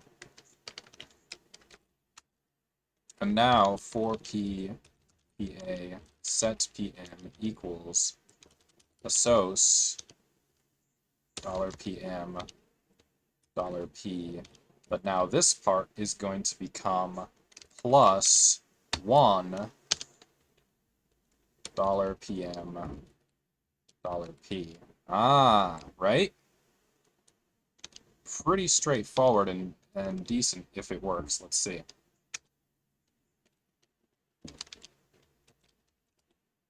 Yep, it looks like it counted them. So, I mean, yeah, Elvish does make it a lot easier than Bash. This syntax is beautiful to me. It really is. So, if I can get over my skill issues, like, man, I feel like this syntax is worthy of the name Elvish. It's just so cute. The aesthetic, for me, is great. So now, anyway, so I guess we can now just write that to a JSON and put that into a file. So we could say put PM to JSON and then put that into a file. So prob JSON. How about prob.json? That would make sense. What's that say? Okay, so now cat prob JSON. Yeah, that looks like a JSON to me. And yeah, let's just go ahead and put this in here. Elvish, actually, this is the first time that I've thought that I might enjoy a shell language in the same way that I enjoy JavaScript. Because it feels nice in a way that reminds me of the way I feel about JavaScript, actually.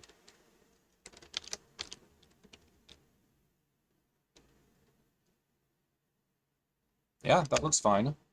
Cool. Like, things like this might be very possible in Elvish. I don't know. And the thing is, Elvish, it's got a smallish ecosystem, which is very much the opposite of how JavaScript is. So it might not have everything, but like the basic, like the way the syntax is, chef's kiss, just wonderful.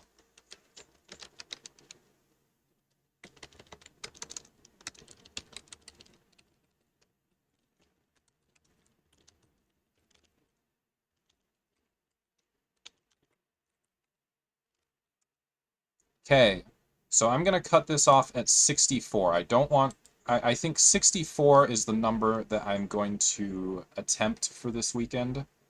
It's going to have to be a lot of kind of moving efficiently. Um, I'll just have to see how far I go, but it's going to be a lot of kind of moving efficiently and copy pasting a lot. But yeah, so there are 73 that have 5 or more. And there are 20 that are in all 6. So whatever is 5 or more are going to be fair game. There are some that are only in 1 out of the 6, but there are a lot that are in 5 or more. Which, almost none of these, like, out of the ones that have 5 or more, almost none of them are available in batch.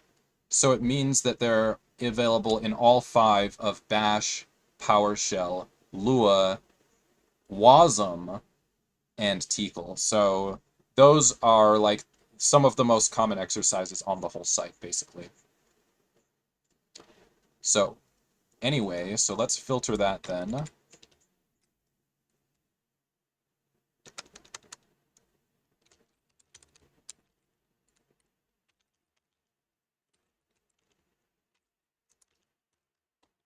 Okay, so it's those 74.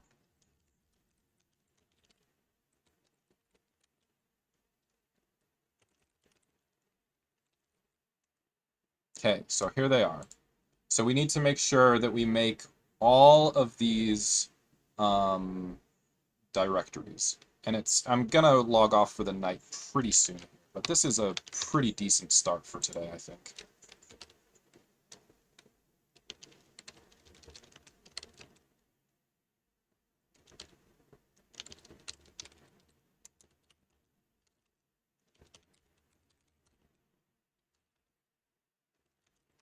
So all I have in here so far is the keep. So I'm going to basically make dir of all those things. So let me just open a list file.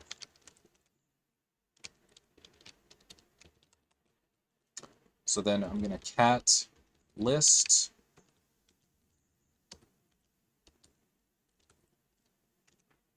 And there they are. There they are. Cool. So this is the list. These are the ones that I'm going to try because out of the 6 repos that I cloned, all of these were available in at least 5.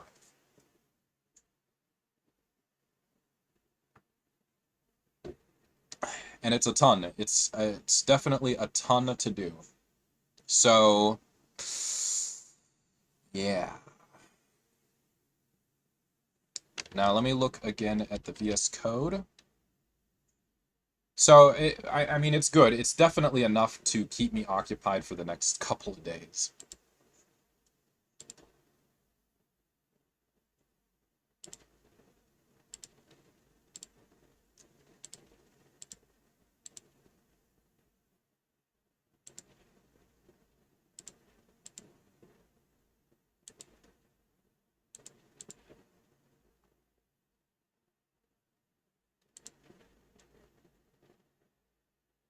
So this one has test helpers TCL. I don't think we need anything like that. I think the test runner should take care of most stuff like that. TCL is a bit of an odd one. There's a ton of exercises for it though, so that's good. Let's look at Lua. Lua's just a really nice one. Easy to use, I love that. So practice, and I mean, all your base, I think is one of them. So there's a busted file here.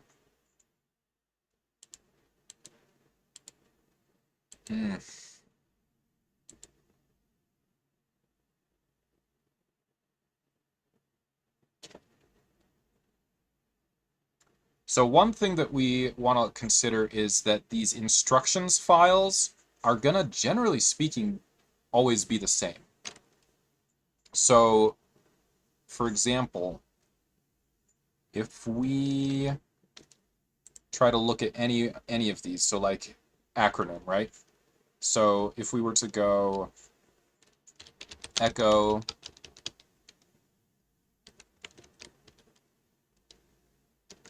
oh, this is let me exit the Elvish now.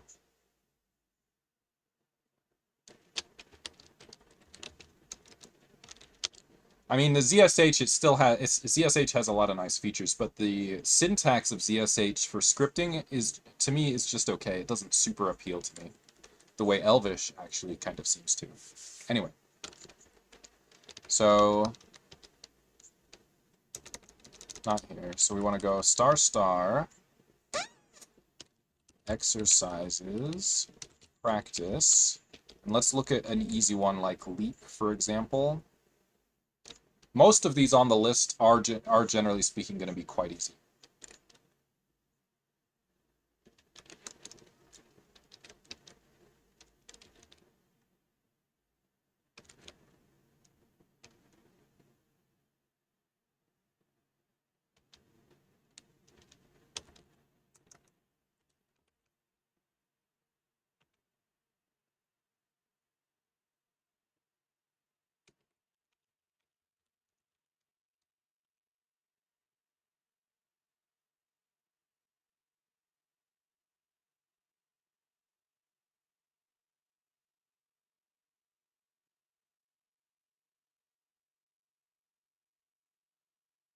So I want to say it looks like it's the same thing every time, right? Introduction, a leap year, right? So I think what I want to look into is an even better tool for diffing. I used Meld quite some time ago, and I think it was really good. I think it had more features than I needed and seemed a bit slow. Meld OBS. Model for end-stage liver disease. Okay, this is the one I want. Meld merge. Visual diff and merge tool. And one feature that I remember is I think that it does full directory comparisons, right? So let's try grabbing it. Meld, not yet supported on Mac OS. However, you can install from Homebrew. Okay, let me look.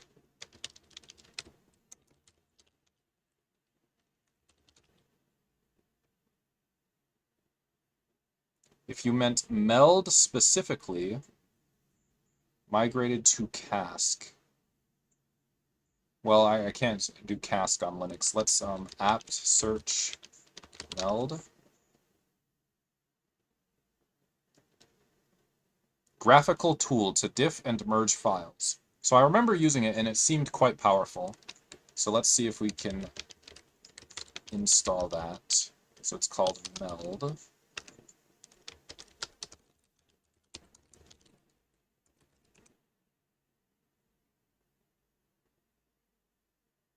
Meld is already the newest version. Good. Open it. Okay, so here it is. Let's look at directory comparison. Let's try a three-way to start with, maybe. And then, so now let me find the directory that I need.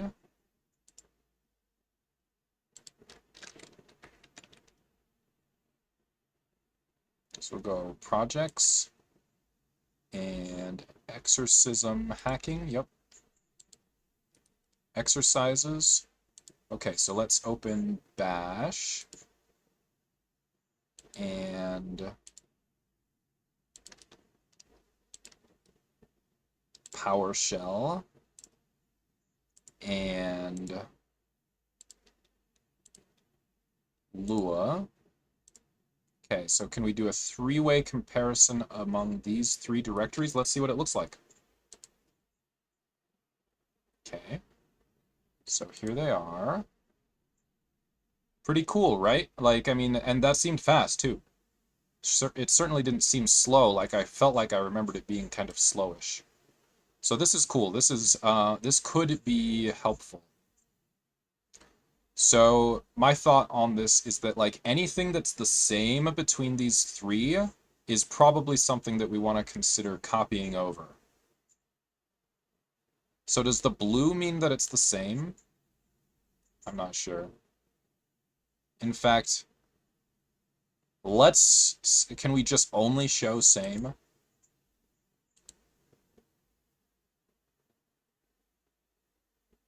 It says folders have no differences, but I mean, I guess that's because I made it show only identical. Kind of funny, I guess. Okay, so exercises, practice.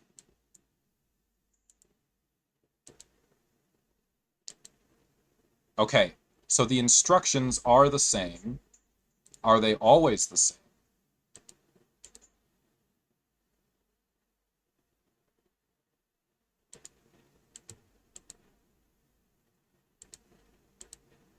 So in this case, the introduction is apparently the same, but it looks like the instructions are always the same. So we just want to copy those over.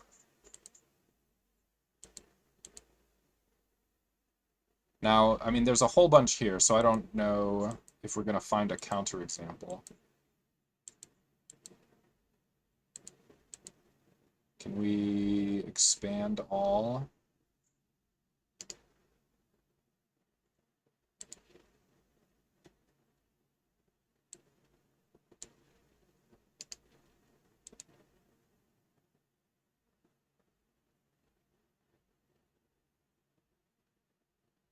So it looks to me like the instructions are totally copied in every case. Now I believe Exorcism, they have some tools, and I think they have some tools to help you do stuff with this. For now, I'm just gonna, I guess, copy over all of the instructions. So let's see.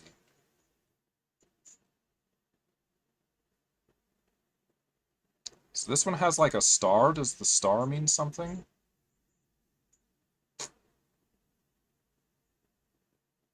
They've got stars on all of them on the right, so I'm not sure what that means, if anything.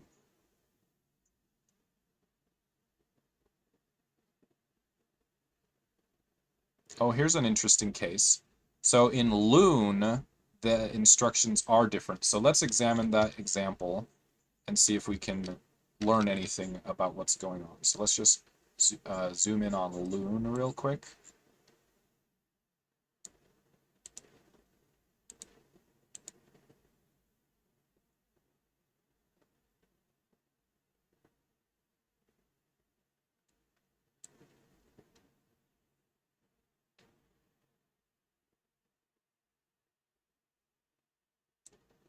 So we want to select for compare and then find PowerShell.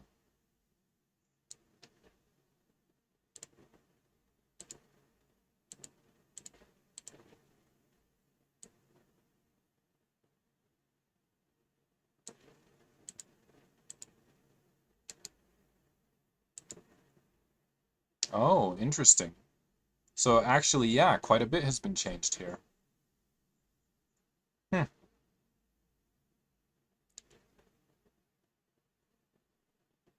That's kind of intriguing because for the most part, we do see in Meld that it seems like all of the instructions are usually identical across those three folders. It's time for me to log off. I think this has been one of the most productive days I've enjoyed in quite some time, and I'm looking forward to tomorrow. But yeah, for sure, I think it's time to stop. So I'll be back tomorrow.